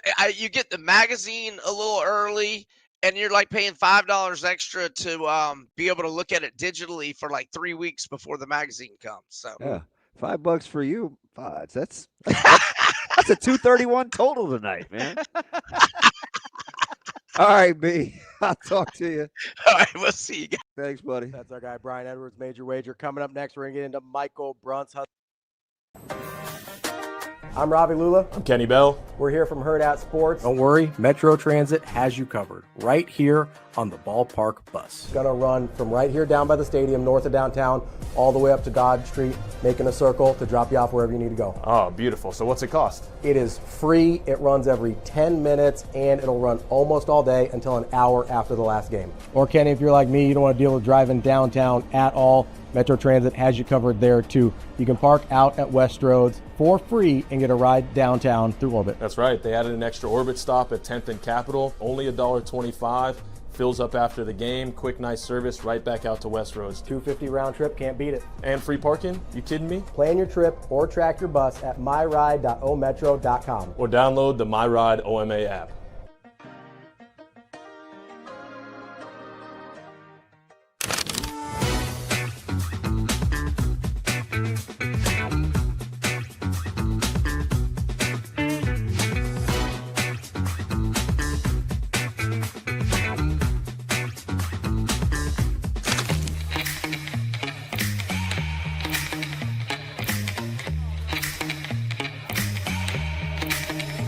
Give me that cheddar, we getting Rico. Big money rolls like burritos. Give me that hot sauce, no pico. Give me that.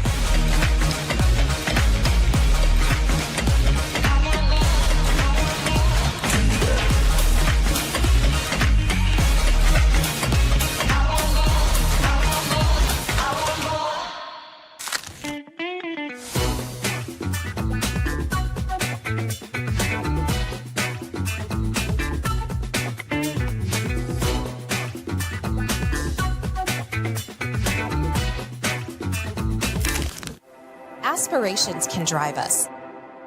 Sometimes a simple gesture is what fuels the pursuit of a dream. When it's time to make your dream a reality, we are here to help.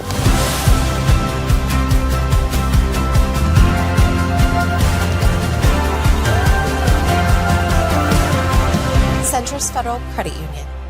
We are where you are.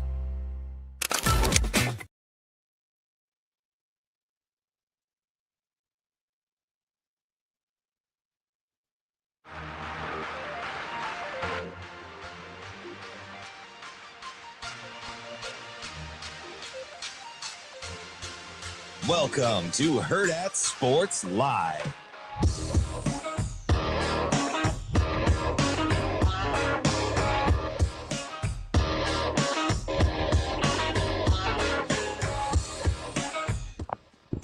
We're back here on Hurrdat Sports Live, presented by Centris Federal Credit Union. That's DBM Ravi Lulla here at Hurrdat Sports Bar and Grill. We are joined now by Michael Bruntz of Husker 24/7. Bruntz, how are you this morning? Not bad. What's up?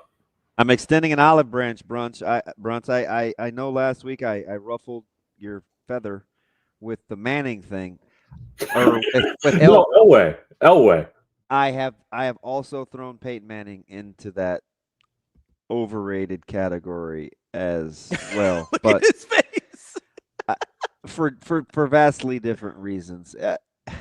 We're on this conversation, Bruntz, about this was on Sports Talk Radio yesterday on one of the shows on ESPN.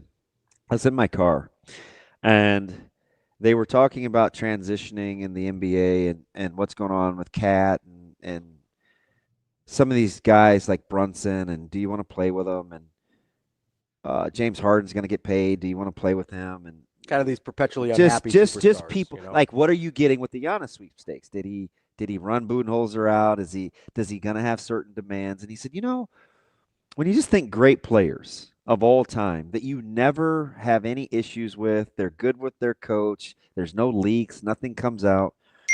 He referenced Curry as like one of the greatest players of all time, where you just think, you get the sense guys enjoy playing with him. There's never any drama. He rides with the coach.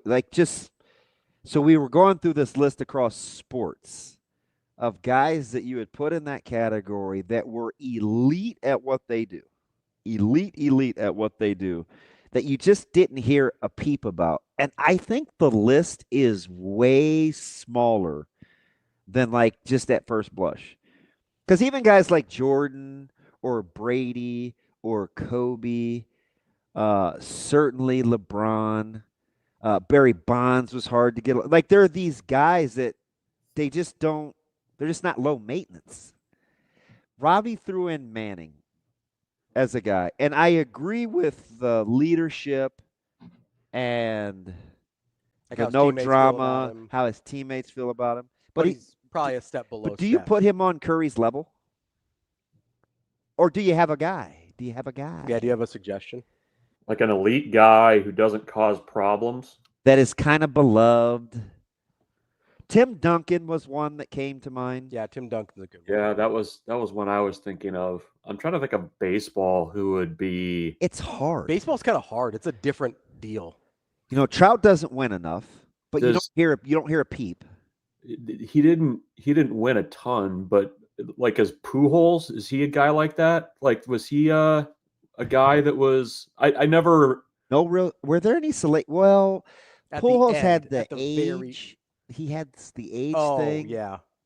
Yeah. You don't hear anything about Curry. No. It's hard. Yeah. The QB1A says Ortiz, but Ortiz had the steroid allegations. Yeah. Yeah. And Ortiz isn't on Curry's level. No, he's not. I love Ortiz. Like I love Ortiz, but I mean, I wasted the next 22 minutes of my drive home, Bruntz, trying to put somebody else in that category, and it's tough. Yeah. Yeah, that is tough. I mean, somebody said Griffey, but Griffey didn't win enough. No. At all, really. And he was kind of when he got to Cincinnati, didn't it get a little dicey there? Yeah, Griffey gets a pass. It got a little dicey leaving Seattle, too. Listen, I'm a Ken Griffey aficionado. He gets a pass on his behavior and demeanor with the media. He does. Yeah, I don't know. That's a tough one. Somebody said Greg Maddux. Not good enough. What you said? He's not good enough? Oh, I don't know. The numbers are going to hold up. Yeah. You think he was the? You think he was the leader? I don't know. That's a better question. I wouldn't go to good enough. I don't know if he was the guy in the locker room. Like, I don't know if he led that team. So wait. So you think? Just for context here, I just want to make sure we're all saying the same thing before everybody shoots their BBs at old DB. Mm-hmm. Relative to his sport, you think Maddox is held in the same regard as a pitcher in the history of baseball as Curry is in the history of basketball? That's the question. Probably not quite, but I think he's good enough for the conversation. Okay. I like. Yeah, I don't think he's Bruntz, quite. I'm a big clarity guy. I don't think he's quite like I would probably put him in the same like Manning category, where like incredible, elite, good enough for the conversation. To me, not Curry, but again, I just don't know how many of his peers. I don't know. What do you think? I can think of guys but they didn't win at a high enough level, like by themselves. You know, like baseball's hard for that. Baseball's really hard for that. That's why I was surprised you went to that as the sport. Yeah, well, I there's a couple guys that come to mind, but I don't know that they would like. I said Jeter. Like if Tony Gwynn won a couple more won some World Series, like I would put him in that category. But From a leadership standpoint,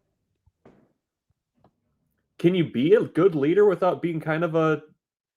I don't know what I can say here, but there's anything. There's no question that's Curry's team, and he is the leader of that franchise.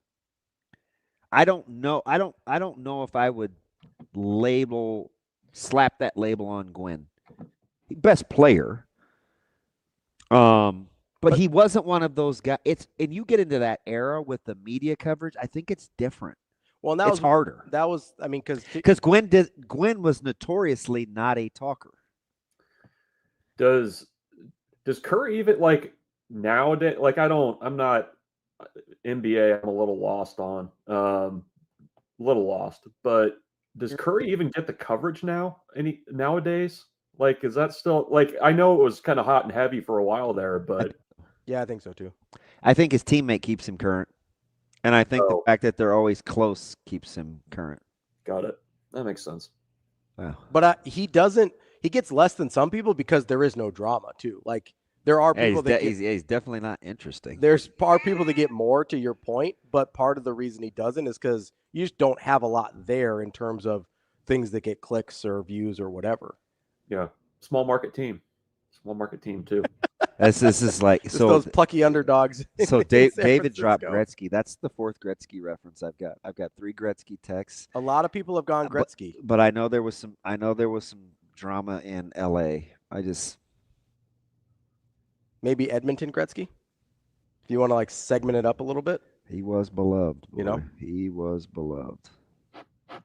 Bruntz, do you agree with this? And Corey's usually on point here.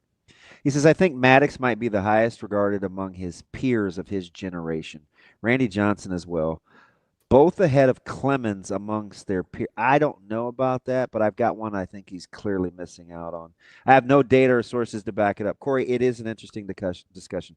I think Pedro Martinez belongs in that In terms of respected by peers? Yes. Yes, for sure. I thought you were talking about in this conversation. I was like, there was some drama with Pedro. No, Pedro was a certifiable monster. Yeah, for sure. I think there are people who played in that era, like look at Pedro differently. Do you think people think Maddox was the best pitcher of his generation? They should. Here, I was just curious. Do you guys know who won the most games in the 90s? I'm gonna guess Maddox. You know the others? So I actually like this, Bruntz. The first 4 I think you can get to. After that, it gets a little dicey. I'm sure. Is Maddox 1? Yes. Clemens is 3. He's 4. I was gonna say 4. Okay. Randy Johnson. Randy Johnson is 4. Is Glavin 2? Yes. Yeah. Greg Maddox won 176 games with a 2.54 ERA. He won 176 and 88 in the 90s in the steroid era. Hey, what's his hardware? The 3 Cy Youngs?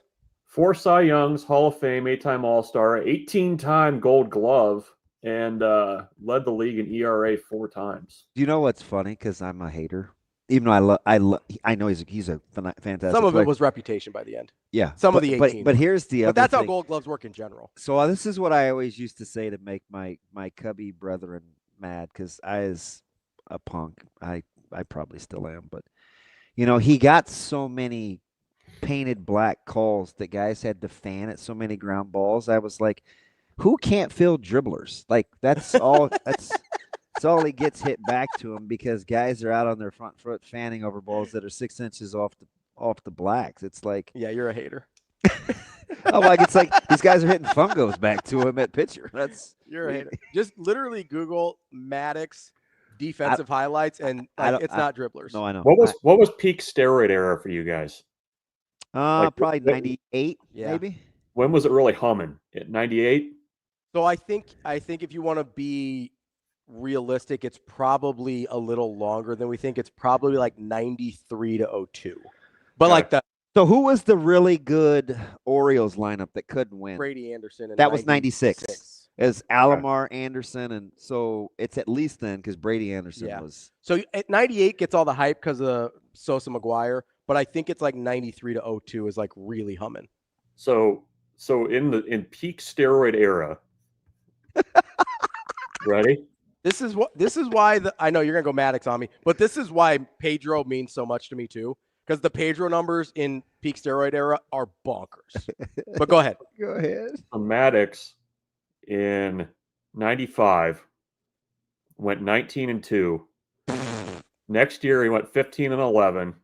This was his down year. 15-11 was his down. That got Greinke a Cy Young. Next year went 19-4. It did. 18-9. 19-9.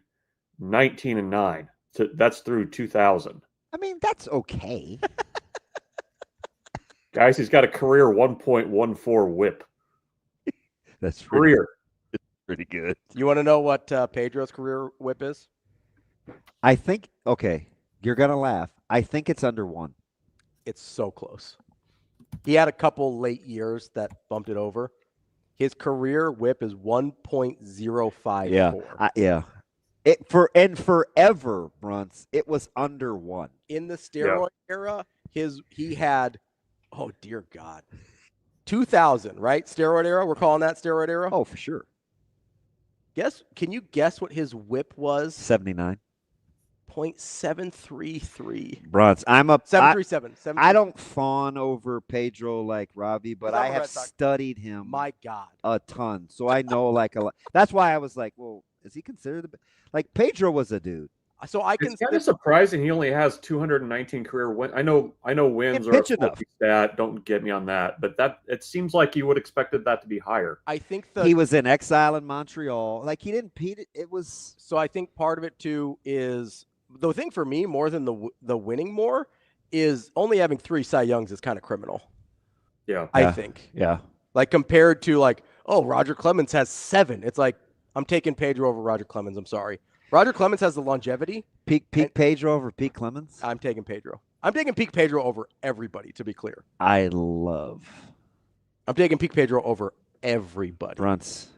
So in 1999, I'm a big Clemens guy. Everybody. In 1999, you had this is great radio, by the way. Just dudes looking. No, up it actually stats. is. It is. I think 1999, Pedro goes 23-4. That's insane. It He is. went 23-4. That's not even his best year. I mean, I it was know. wins wise, but he goes 23-4, 2.07 ERA, 313 strikeouts in 213 innings. His Ks per 9 were like peak closer territory. It was 13.2. Guys, like that's crazy. Like if he didn't do it for as long, obviously, but the Pedro stats in his prime are the pitching version of the Barry Bonds stats that I freak out about. I understand. Hey, Bruntz. Yes. When you're bored, go back and look at 14 Kershaw. I mean, he's already a career 2.52 ERA guy. Okay, so we know that's low. He was 21-3. I think his ERA was like 1.76 or 1.77. He was 21-3. Clemens. Like his career whip, he's a 1.01 guy. Kershaw doesn't get his due because he has had a murky postseason. I'll say he's the Pedro of pitching. That dude, or he's the Peyton Manning. He's the Peyton Manning of pitching. He's incredible. Like Kershaw's Peyton Manning. He was incredible. And he's got what, 3 Cy Youngs? Kershaw has 3? I think so. He has 3. I'm just saying 3's And low. an MVP. He has an MVP. Oh, wait, he will age incredibly well. He will. The numbers will hold up. I will say I do like the arrows are different. I was telling Shafe last week, Bruntz, every time I watch him pitch, I think he's going to break though. Kershaw? Yeah. Like Yeah. they snap a calf or He's 7 wins shy of Pedro right now.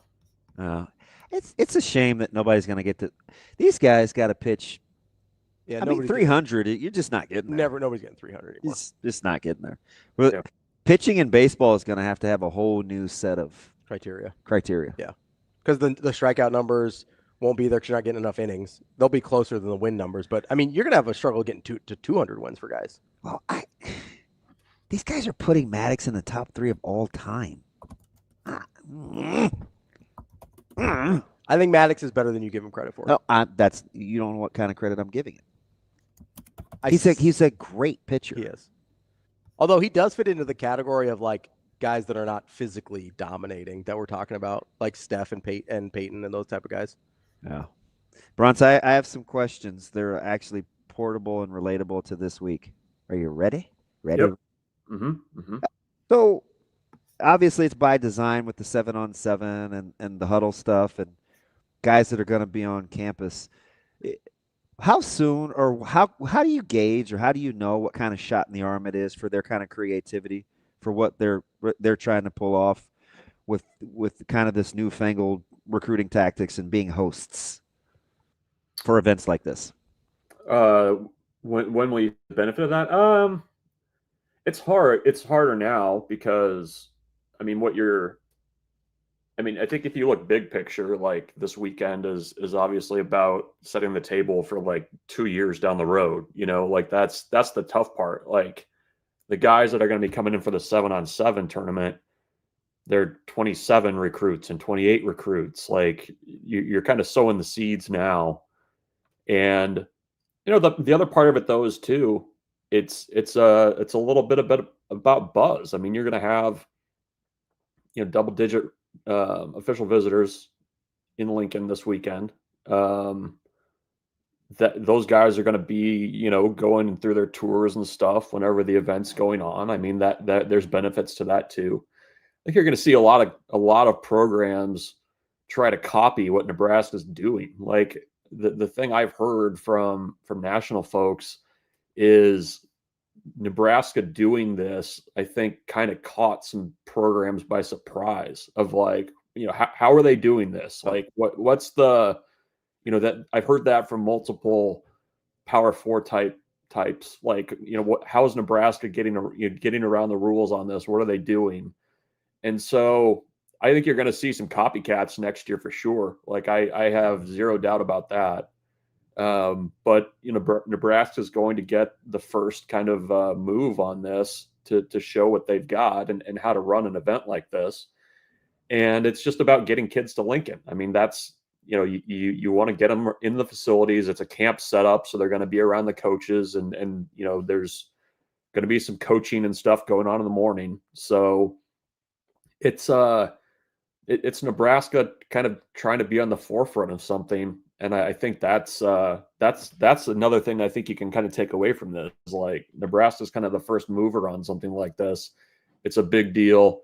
They're leveraging those connections with Adidas, which are still very strong in the 7-on-7 world. So, I think that's kind of the big picture takeaway from all this is, Nebraska's kind of trying to set itself up for some success on the trail a little bit down the road too, with a lot of these kids that are going to be in town. So, Bruntz, what are the rules around this exactly? Because I was also a little surprised because I didn't think this was something that was typically allowed. Like, do you know how Nebraska's getting this through the door without like skirting any rules? It's a camp.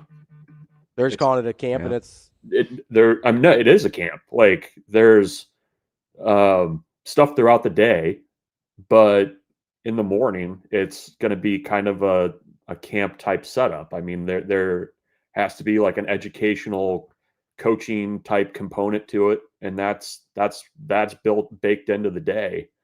And you're also having the tournament kind of be part of that as well. So they're not really like getting around it. It's just, they're going to have their coaches coaching. They're going to be working with kids. There's going to be the kind of standard testing, checking in type stuff that you see at camps, and that's how they're doing it. So when you kind of put it that way, it's kind of like, oh, well, why wouldn't you do something like this? It's just a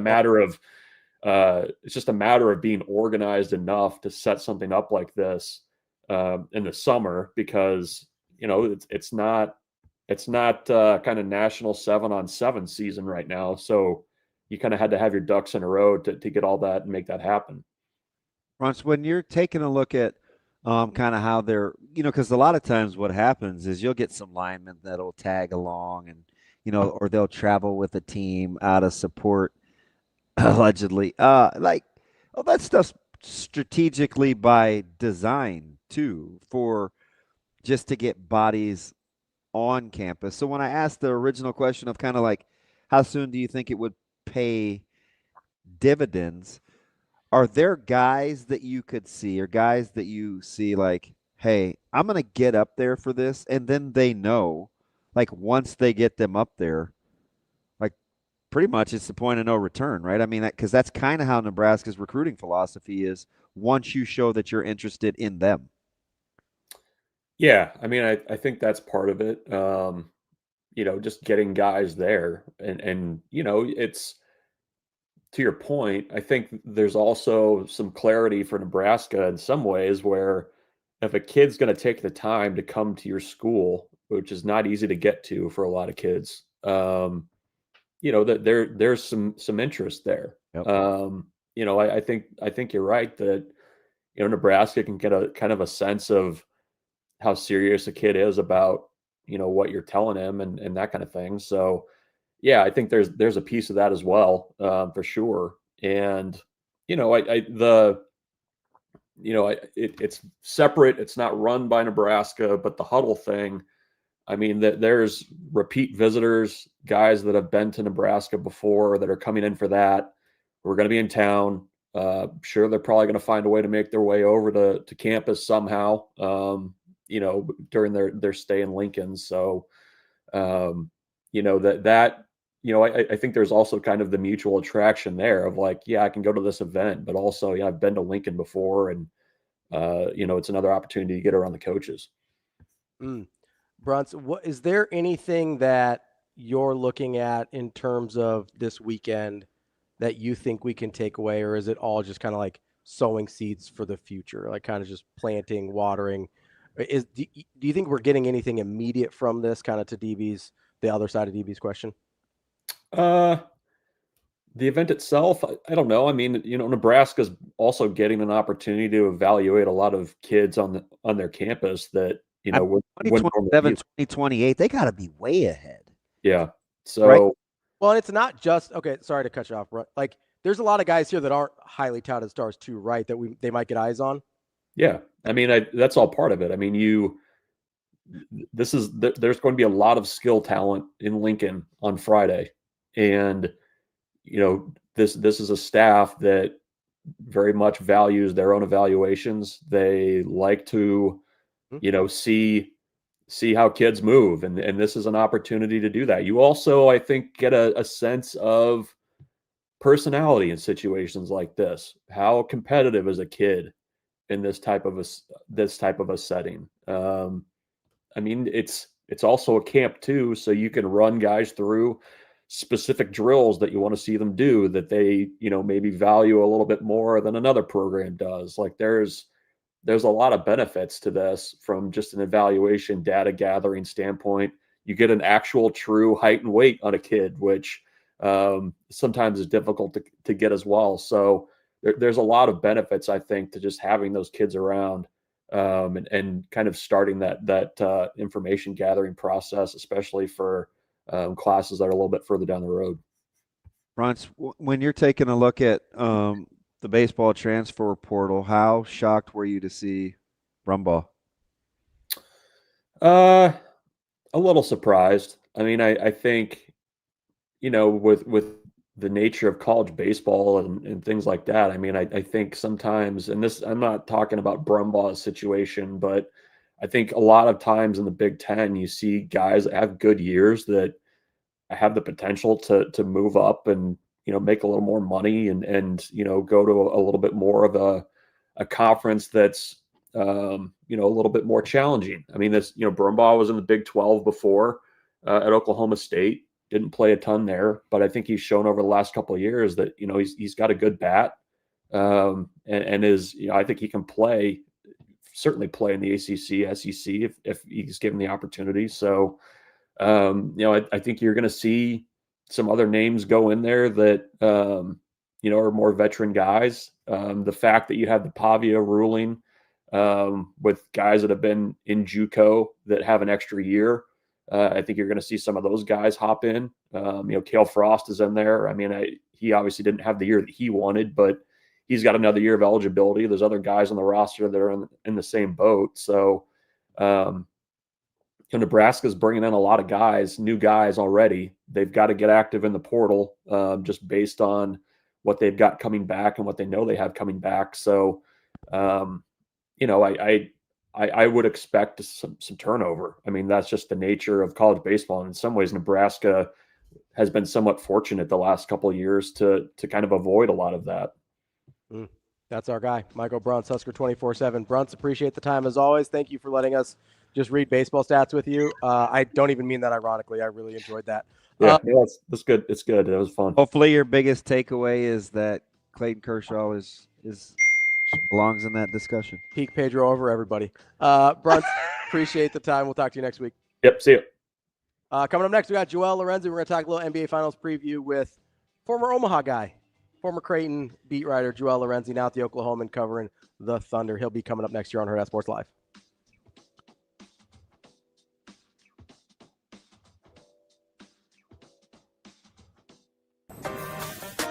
I'm Ravi Lulla. I'm Kenny Bell. We're here from Hurrdat Sports. Don't worry, Metro Transit has you covered right here on the ballpark bus. Gonna run from right here down by the stadium, north of downtown, all the way up to Dodge Street, making a circle to drop you off wherever you need to go. Oh, beautiful. So what's it cost? It is free. It runs every 10 minutes, and it'll run almost all day until an hour after the last game. Or Kenny, if you're like me, you don't want to deal with driving downtown at all, Metro Transit has you covered there too. You can park out at West Roads for free and get a ride downtown through Orbit. That's right. They added an extra Orbit stop at 10th and Capitol. Only $1.25.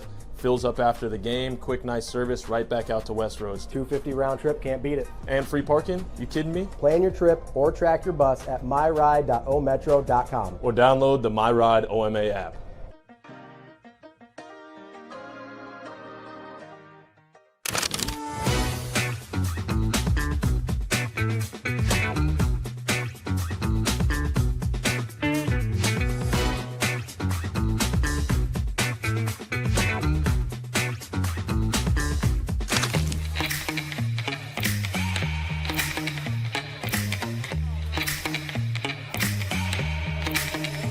Give me that cheddar, we getting Rico. Big money rolls like burritos. Give me that hot sauce, no pico. Give me that.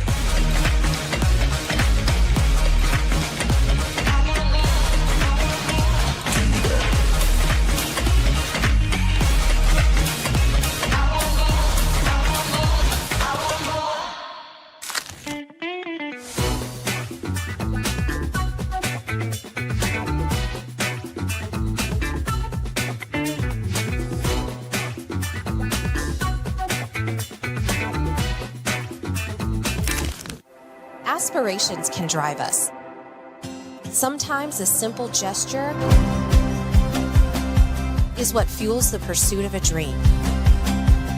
When it's time to make your dream a reality, we are here to help.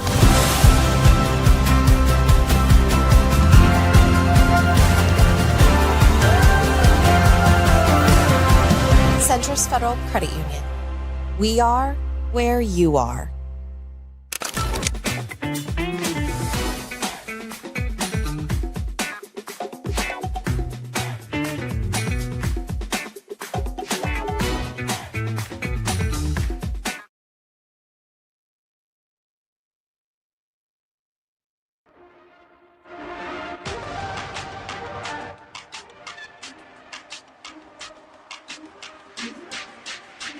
You're listening to Hurrdat Sports Live.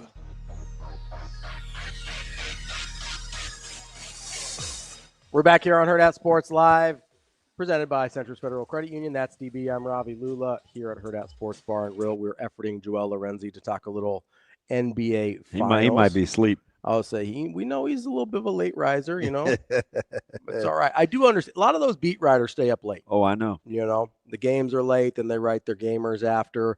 So, I mean, a couple of our group chat buddies are in that same category, although I appreciate D. Marinas rising early for us the other day. Rising up. Back on the street. I just got the Peyton Manning, Clayton Kershaw reference dropped on me by KB. I'm kicking him I said that when we were with Bruntz. Kicking him out of the tree of trust. Just out of here? Well, he said it before you. So I had to give him credit. Okay. Although Kershaw has come back to have some fairly good postseasons. And Manning does have we did have Super Bowl. We did two. You're not counting the second one? I got to count it. He was the quarterback. But he was there. Although we do sleep on one of his statistical years in Denver. We don't. The one right before is absurd. Yeah, he had a monster. Yeah, it was stupid good. He did struggle that last one, but like he was balling. And he was hurt. Yeah, he had a couple really good years in Denver. You seen that guy's nerve? Yeah, he's not. Football was hard on Peyton's body. Yeah, it was. I do, and we'll revisit this tomorrow. I think. I would really like to get into the correlation between not being super physically gifted and leading in a different way. I don't know if we'll have enough list of guys. Well, I'm going to work on it because I'm fascinated by that. Duncan falls in the exact same. Does. Duncan is not physically special. Although he was a really good athlete. So yes. I don't want to confuse the two. Yes, but I mean, you're not talking about a Shaq. Or elite, Yeah, or like a Giannis type, because I mean, Giannis is taller than than Duncan. Like, you're not talking about one of those guys. Yeah. He's a very good athlete, obviously really good swimmer, had that background, but you're not talking about an outlier within his context. Same thing with Steph. Like, I would argue, I think Steph's a better athlete than people give him credit for, but I mean body control, not measurables. Yeah, I don't. That You know what doesn't I even. mean? Yeah, it doesn't even need explaining. He's not John Moran. He's not 90% of the guys that Of he's the not- league. He's not even Maxi. Of the guys that he's cooking. Yeah. Like, So, I mean, I get it. So I do want to revisit that because I think that part of the conversation, while it is a very small group of people that even qualify. And we have to kind of agree. Yeah. Right? And who gets in the club. Regarded as one of Good the enough. top 8 or 8. Yeah. 9. I guess I'll say 10 because it's even, but that gets a little goosey. I mean, he's definitely above 10. He's top 10 in his sport. Yeah. He's won titles. Yeah. Is the reason they've won titles too. Yeah. Like that's where you get a little dicey with Manning's second one is like Brock Osweiler probably could have finished that job. Yeah. Like if we're being honest, like he probably could have finished the job with Denver that year. So that gets a little dicey with a Peyton on the second one there. But I do think there's this element of the guys that are physically freaky tend to lead a different way than the guys that are kind of had to come. Well, up a they different also way. tend to be the guys that are, why can't you just do it like a this little guys? tyranty. So although I do think we oversell Jordan's athleticism. Ooh, I don't know. I do. I don't know. I don't know. I get it. It's a hot take, but what do you think is oversold about it? Like just how twitchy he was. He was a great leaper. Great leaper. But his game wasn't predicated always on change of direction. It was very, I get it. He could be a blow by power dribble guy, but he was so crafty. Sure. I mean, so I'm thinking the second go around for Jordan. So later career Jordan for I'm sure. not even talking about old. I'm just talking about how he started keeping his feet on the ground. Yeah. I think he definitely. I think it's undersold how skilled he was. That's fair. I'll give you more that it's undersold how skilled he was, more than it's oversold how athletic he was. Well, I meant that it's oversold that his game was just predicated on his athleticism. Fair. Okay. Because that's not the case. No, he was incredibly skilled. And the reason he was allowed to be a tyrant was because his work ethic matched what he was asking of you. Yeah. Like that's kind of the key there. You can be a tyrant if you're willing to do everything you're asking. Like that's the secret sauce a little bit if you're going to lead that way. And it's hard though. You also have to be about that life. I don't know. I think it's a small list. I do too. I think it's a really small list.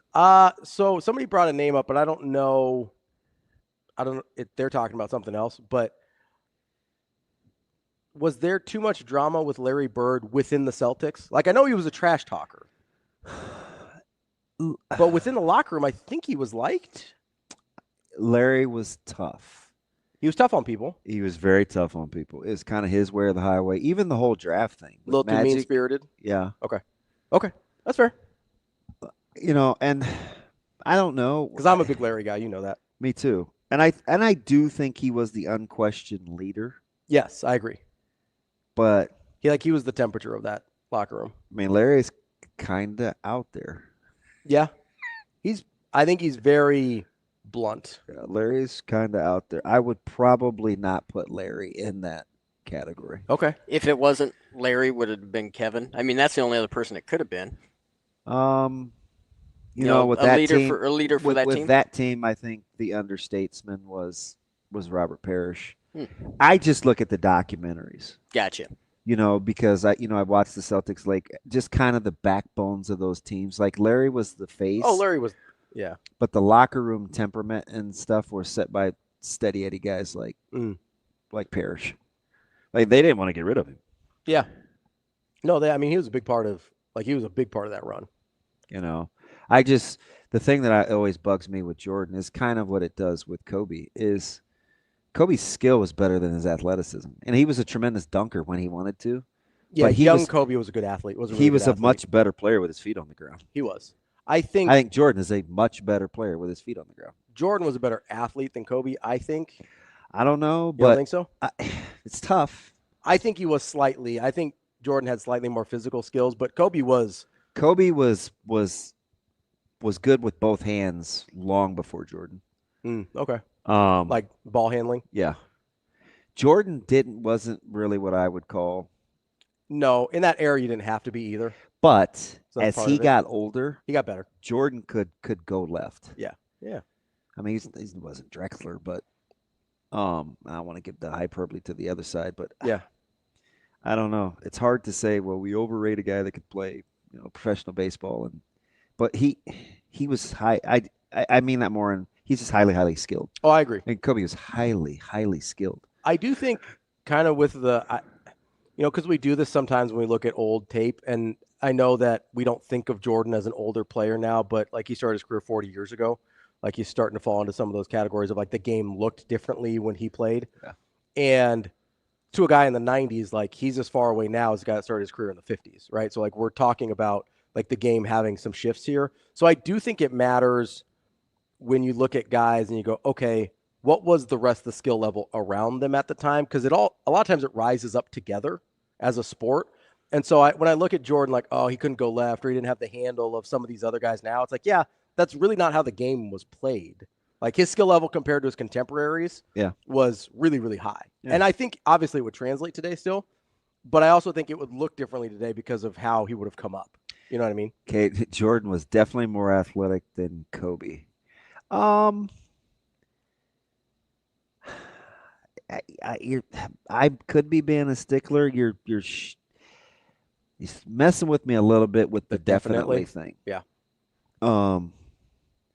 Because Kobe was explosive. He was very explosive. And you could make the case body control was very similar, which I count as athleticism. I do too. That's why I say Steph's I don't know about definitely. I don't. Kobe could change directions earlier than Jordan too. He was much more fluid. But overall athleticism, sure. If we're going measurables, I think Jordan has him. Yeah, because he's a better leaper. Yeah, yeah. But I mean, but if you're taking everything else like body control and change of direction, all that kind of stuff, I think it closes the gap. I'd like to see those guys in like a short shuttle. Yeah, yeah. Or like a cone drill, 3-cone drill. Although Jordan was a really good defender, so the change of direction was in there. Jordan had elite level hands. Great hands. Great hands. Elite level hands. Yeah. I don't know about. I mean, he was staying in front of guys still. Yeah. And he was so strong too. Yeah, which helped a ton. Once he like met up with Tim Grover. Yeah, well, once he hurt his foot and he felt like lifting weights was important. Yeah. Well, once the Pistons beat him up a little bit too, like he was like, hey, let's tired of getting knocked on his bunda.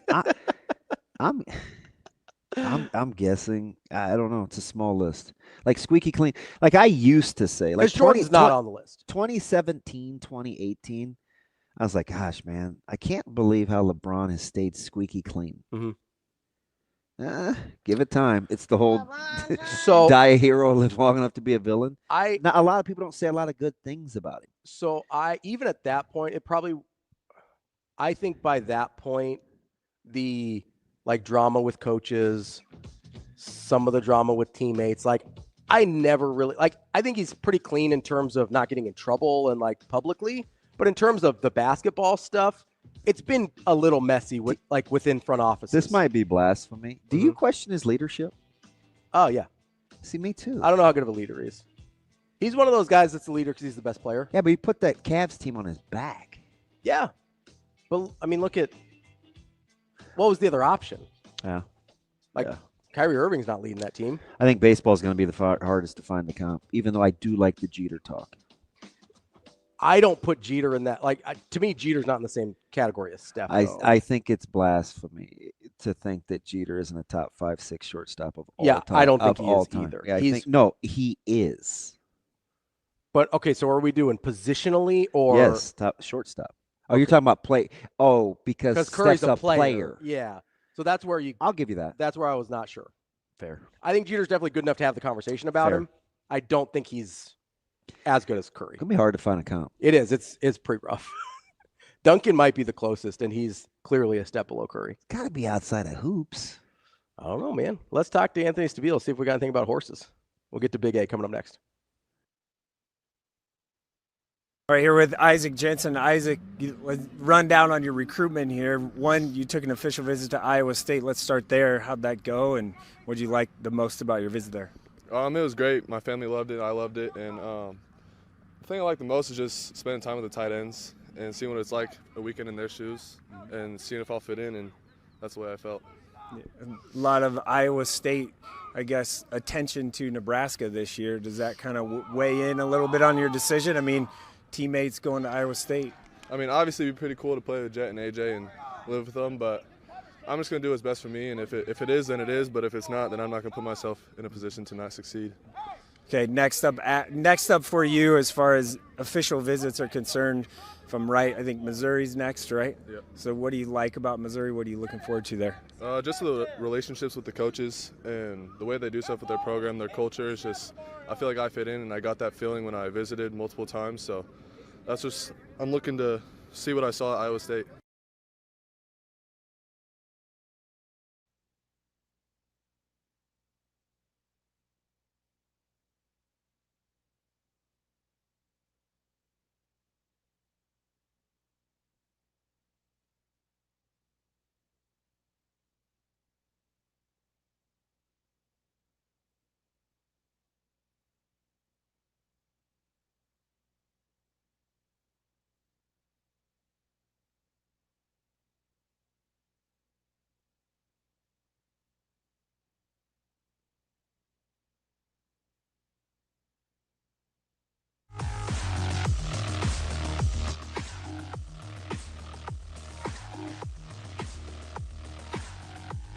You're listening to Hurrdat Sports Live. Journalism is getting closer now. He's behind a wall of horses. He's looking for a place to go, and he's got nowhere to go. Oh, he bumped hard with goal-oriented.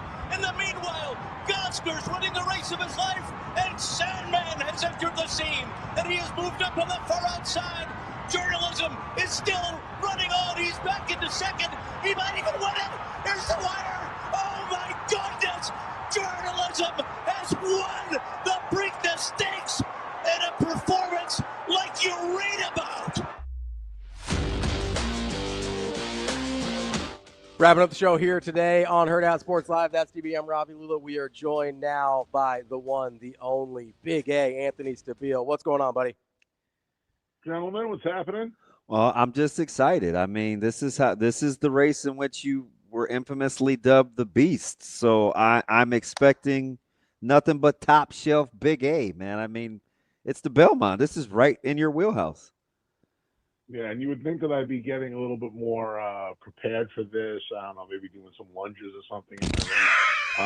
But instead I'm watching this women's tennis match because a buddy of mine called me, and we got plus 225 on I don't even know how to say a name. Swiatek over. Yeah, Swiatek. And so my partner is, and I love tennis. He is a tennis honk. Like, so whatever you want to know when you need a tennis match capped, ask this guy next to me.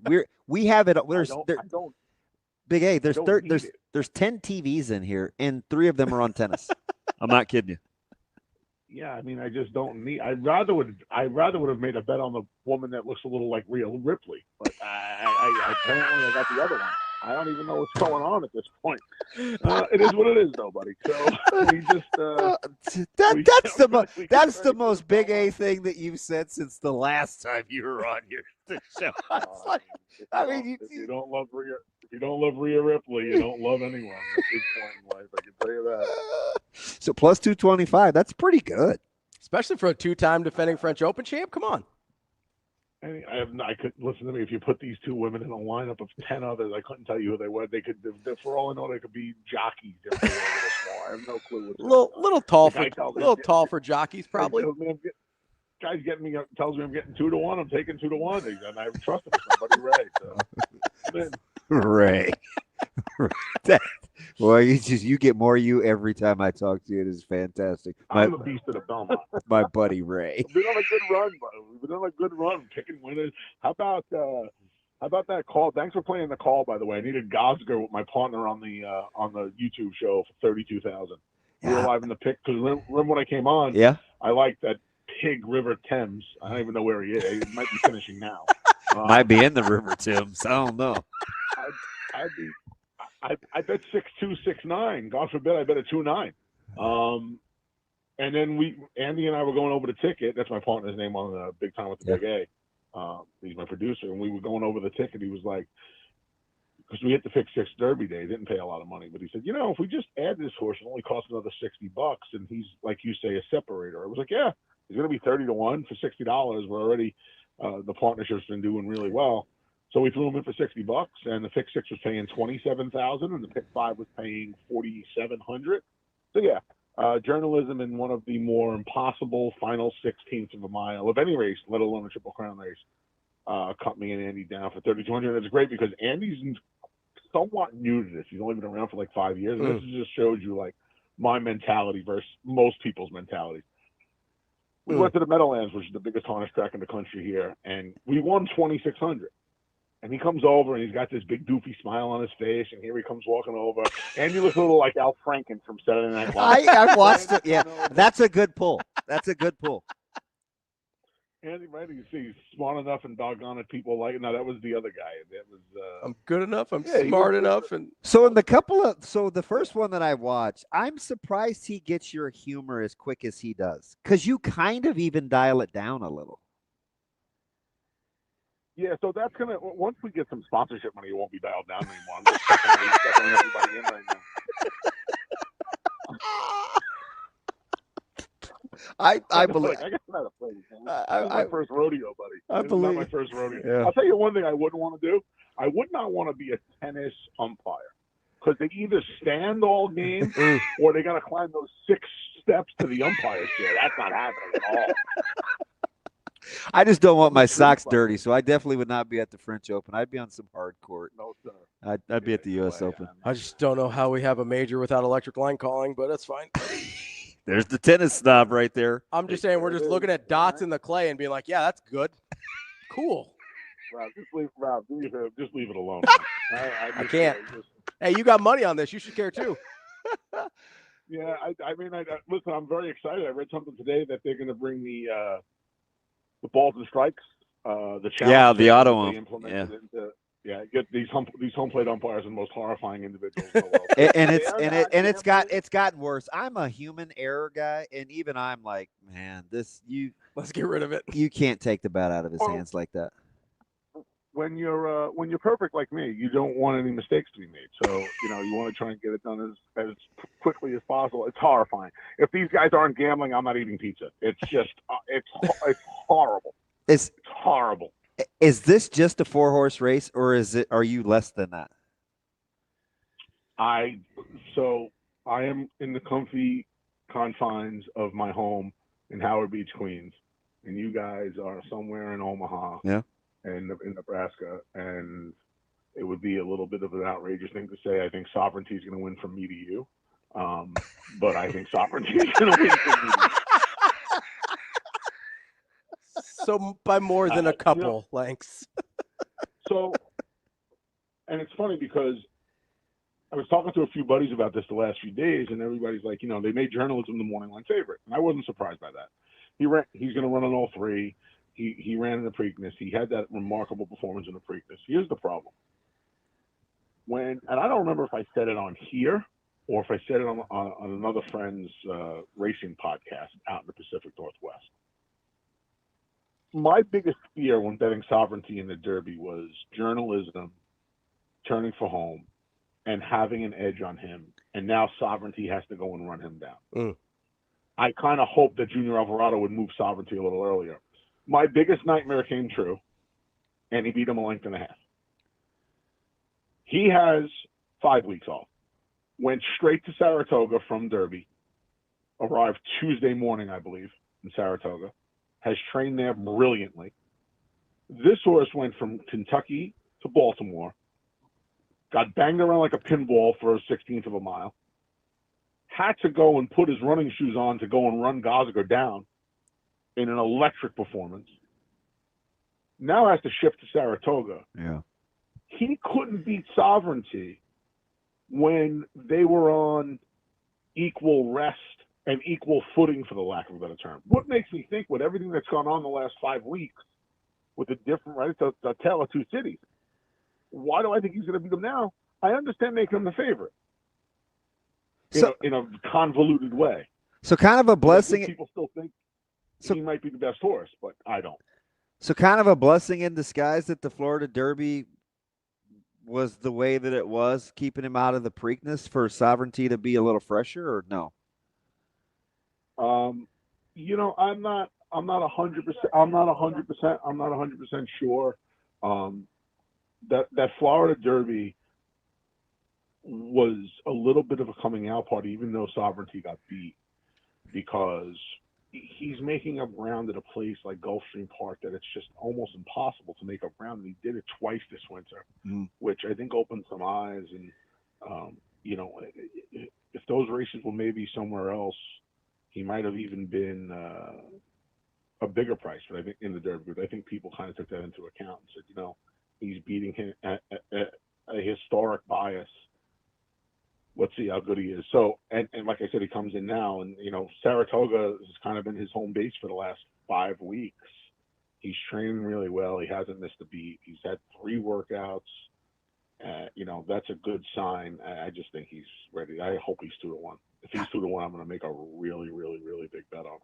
Okay, so where's the value? I'm pitching journalism. I feel like at this point it's just a little too much. His speed figures are kind of tailing off as well. I want the other horse that was third in the Derby, Baeza, who ran a bang-up race from post 19. He'll tactically have the edge on both journalism and Sovereignty. He will be in front of them when the field turns for home with a quarter of a mile to go, and they're going to have to run him down. I don't know if he's as good as those two. I think he has the makings of. And his mare is a really fun story. His mare is a mare named Puka. She was the mother of 2023 Kentucky Derby winner Mage, and she was the mother of last year's Belmont Stakes winner Dorna. This is only her 3rd foal. Wow. So she's looking to, yeah, right? It's unbelievable. Yeah, wow. Somebody tried, they were talking last night, somebody tried to compare it to something. It would almost be like, and I do not like these people at all. This would almost be like the Kelsey brothers. I can't stand the Kelsey brothers, as you would imagine. I just go away. I mean, really, just retire and go away. Enough with the Taylor Swift stuff too. But this is, you don't see this in horse racing. She's called, so if this horse wins, she becomes what's called a blue hen mare, and they're priceless essentially. So it's him. So I'm going to make a big 2-6. That's Sovereignty over Baeza. And Hill Road, Chad Brown has been really high on this horse since he took his training over after the Breeders' Cup last year. He was up against it. A little 2-6-1. Got 2-6-2-1. 2-1's the saver. Yes, sir. Okay, so what's the intrigue with Rodriguez? Why is that kind of some folks' dark horse? Well, it's Bob Baffert. Up until Sunday, he was the lone speed in the race. But a horse named Crudo, who was pretty impressive on the Pimlico on the Preakness undercard. He won a race called the Sir Barton, which was also just for 3-year-olds. It's almost like a not ready for prime time race for the 3-year-olds. Todd Fletcher's been high on him. He won by a city block in the undercard of the Preakness. He was really impressive. He has speed as well. So him and Rodriguez, Crudo's probably faster than Rodriguez. I'd be curious to see how that pace unfolds. Rodriguez has won 2 of his 5 starts. The 2 times he won, he's been on the lead. The 3 times he's been defeated, he's been forced to rate. He's probably going to be forced to rate because if Crudo wants to lead, he's faster. But Rodriguez is inside of him. So it's Hall of Fame rider Mike Smith, and it's a nice little chess match. It's Baffert and Mike Smith against Todd Fletcher and John Velasquez. I mean, you're talking about 4 of the most accomplished people literally in the history of the sport. I think if you polled, you know, the experts, all 4 of them would be in at least the top 20 of their professions, perhaps top 10. So it's a very interesting chess match. It's almost like there's two races. How does the pace unfold? All right, now who's coming to get them? So it's going to be I'll tell you what, it's going to be a fun race. I also feel it's going to be a fun race. I think Sovereignty's going to run by them like they're tied to the 8 ball. So Wow. I'm excited for the race. And the Beast is always excited. I mean, the Beast is excited for everything. So okay, do you the field? It's the Belmont, right? You know the track. You know the number in the field. Is there some strength to that in terms of capping, like the numbers versus the track, or the smaller numbers in the track? Like, I'm trying to put 2 and 2 together. This is a little bit of a fake Belmont because it's 1.25 miles and it's at Saratoga. They're building Belmont Park as we speak.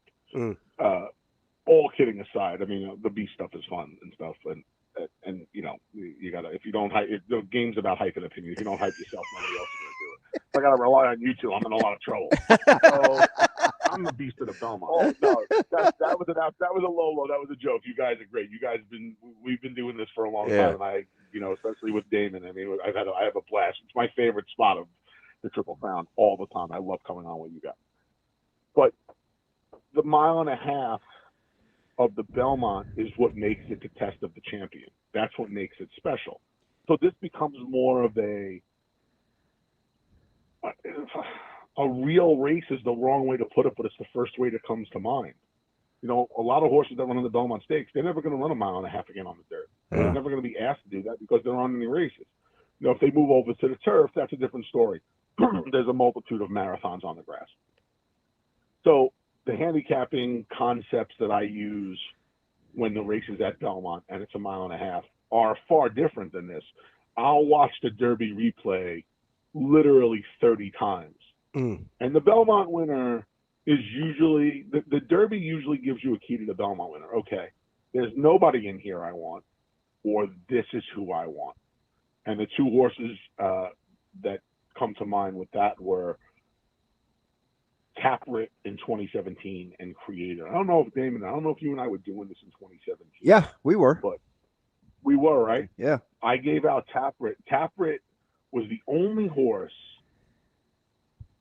and this is why if the race was 1.5 miles, I would be tossing Baeza.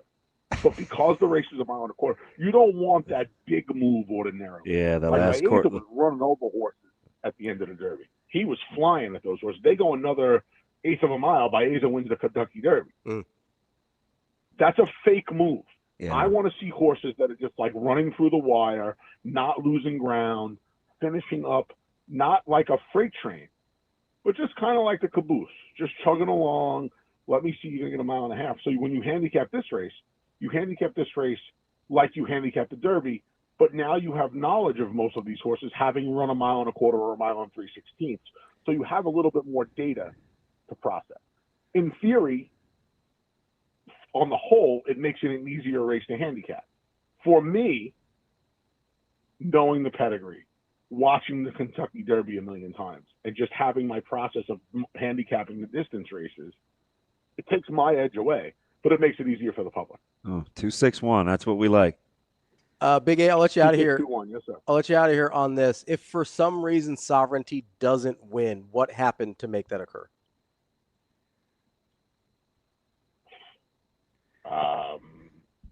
I mean, it's a long way from Like, you how and does Queens to us in Omaha. Yeah, I like mean, how that's does this the race? distance. How does this race have to go if Sovereignty doesn't end up winning?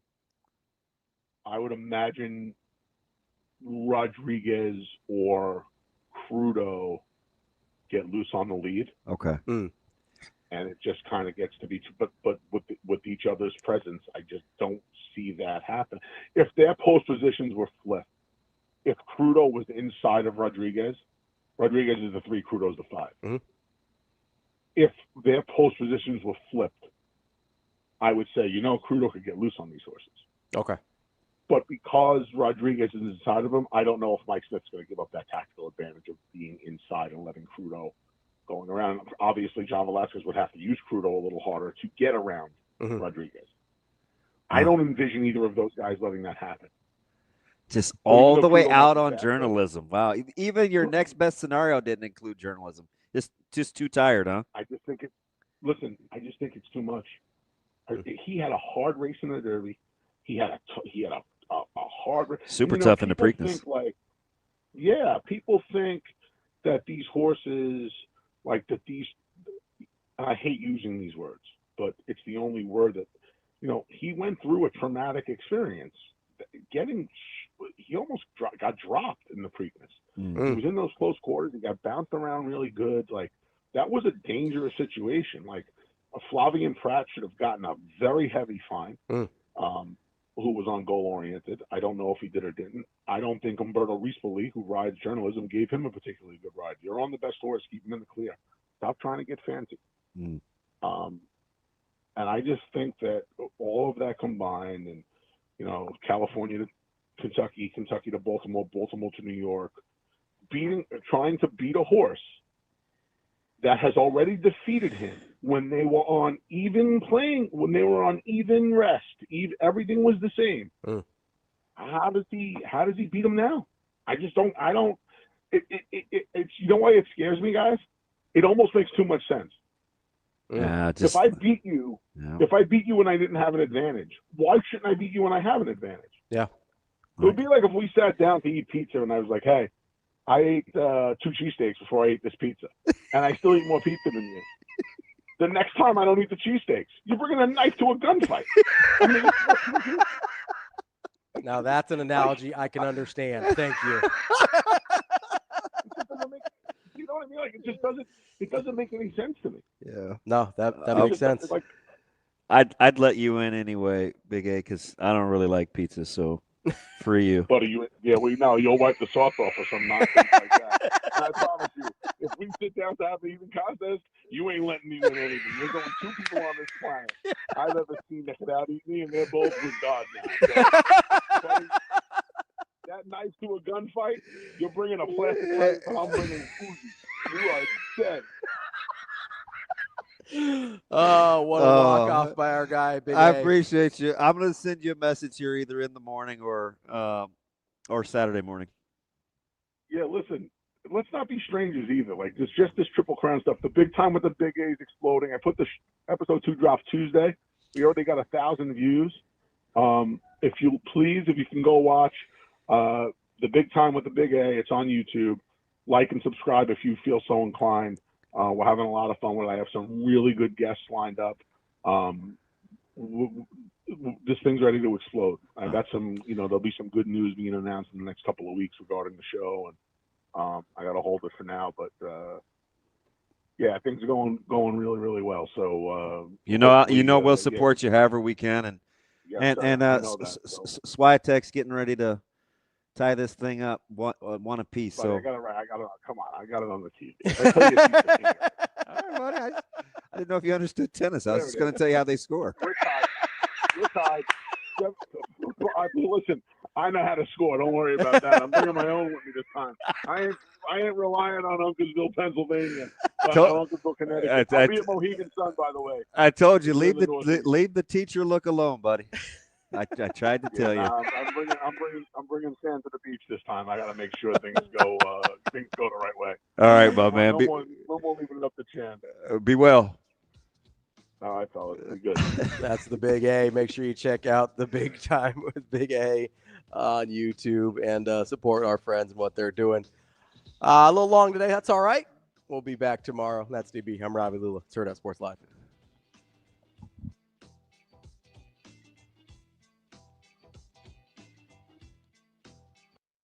See you. Have a good day. Love you.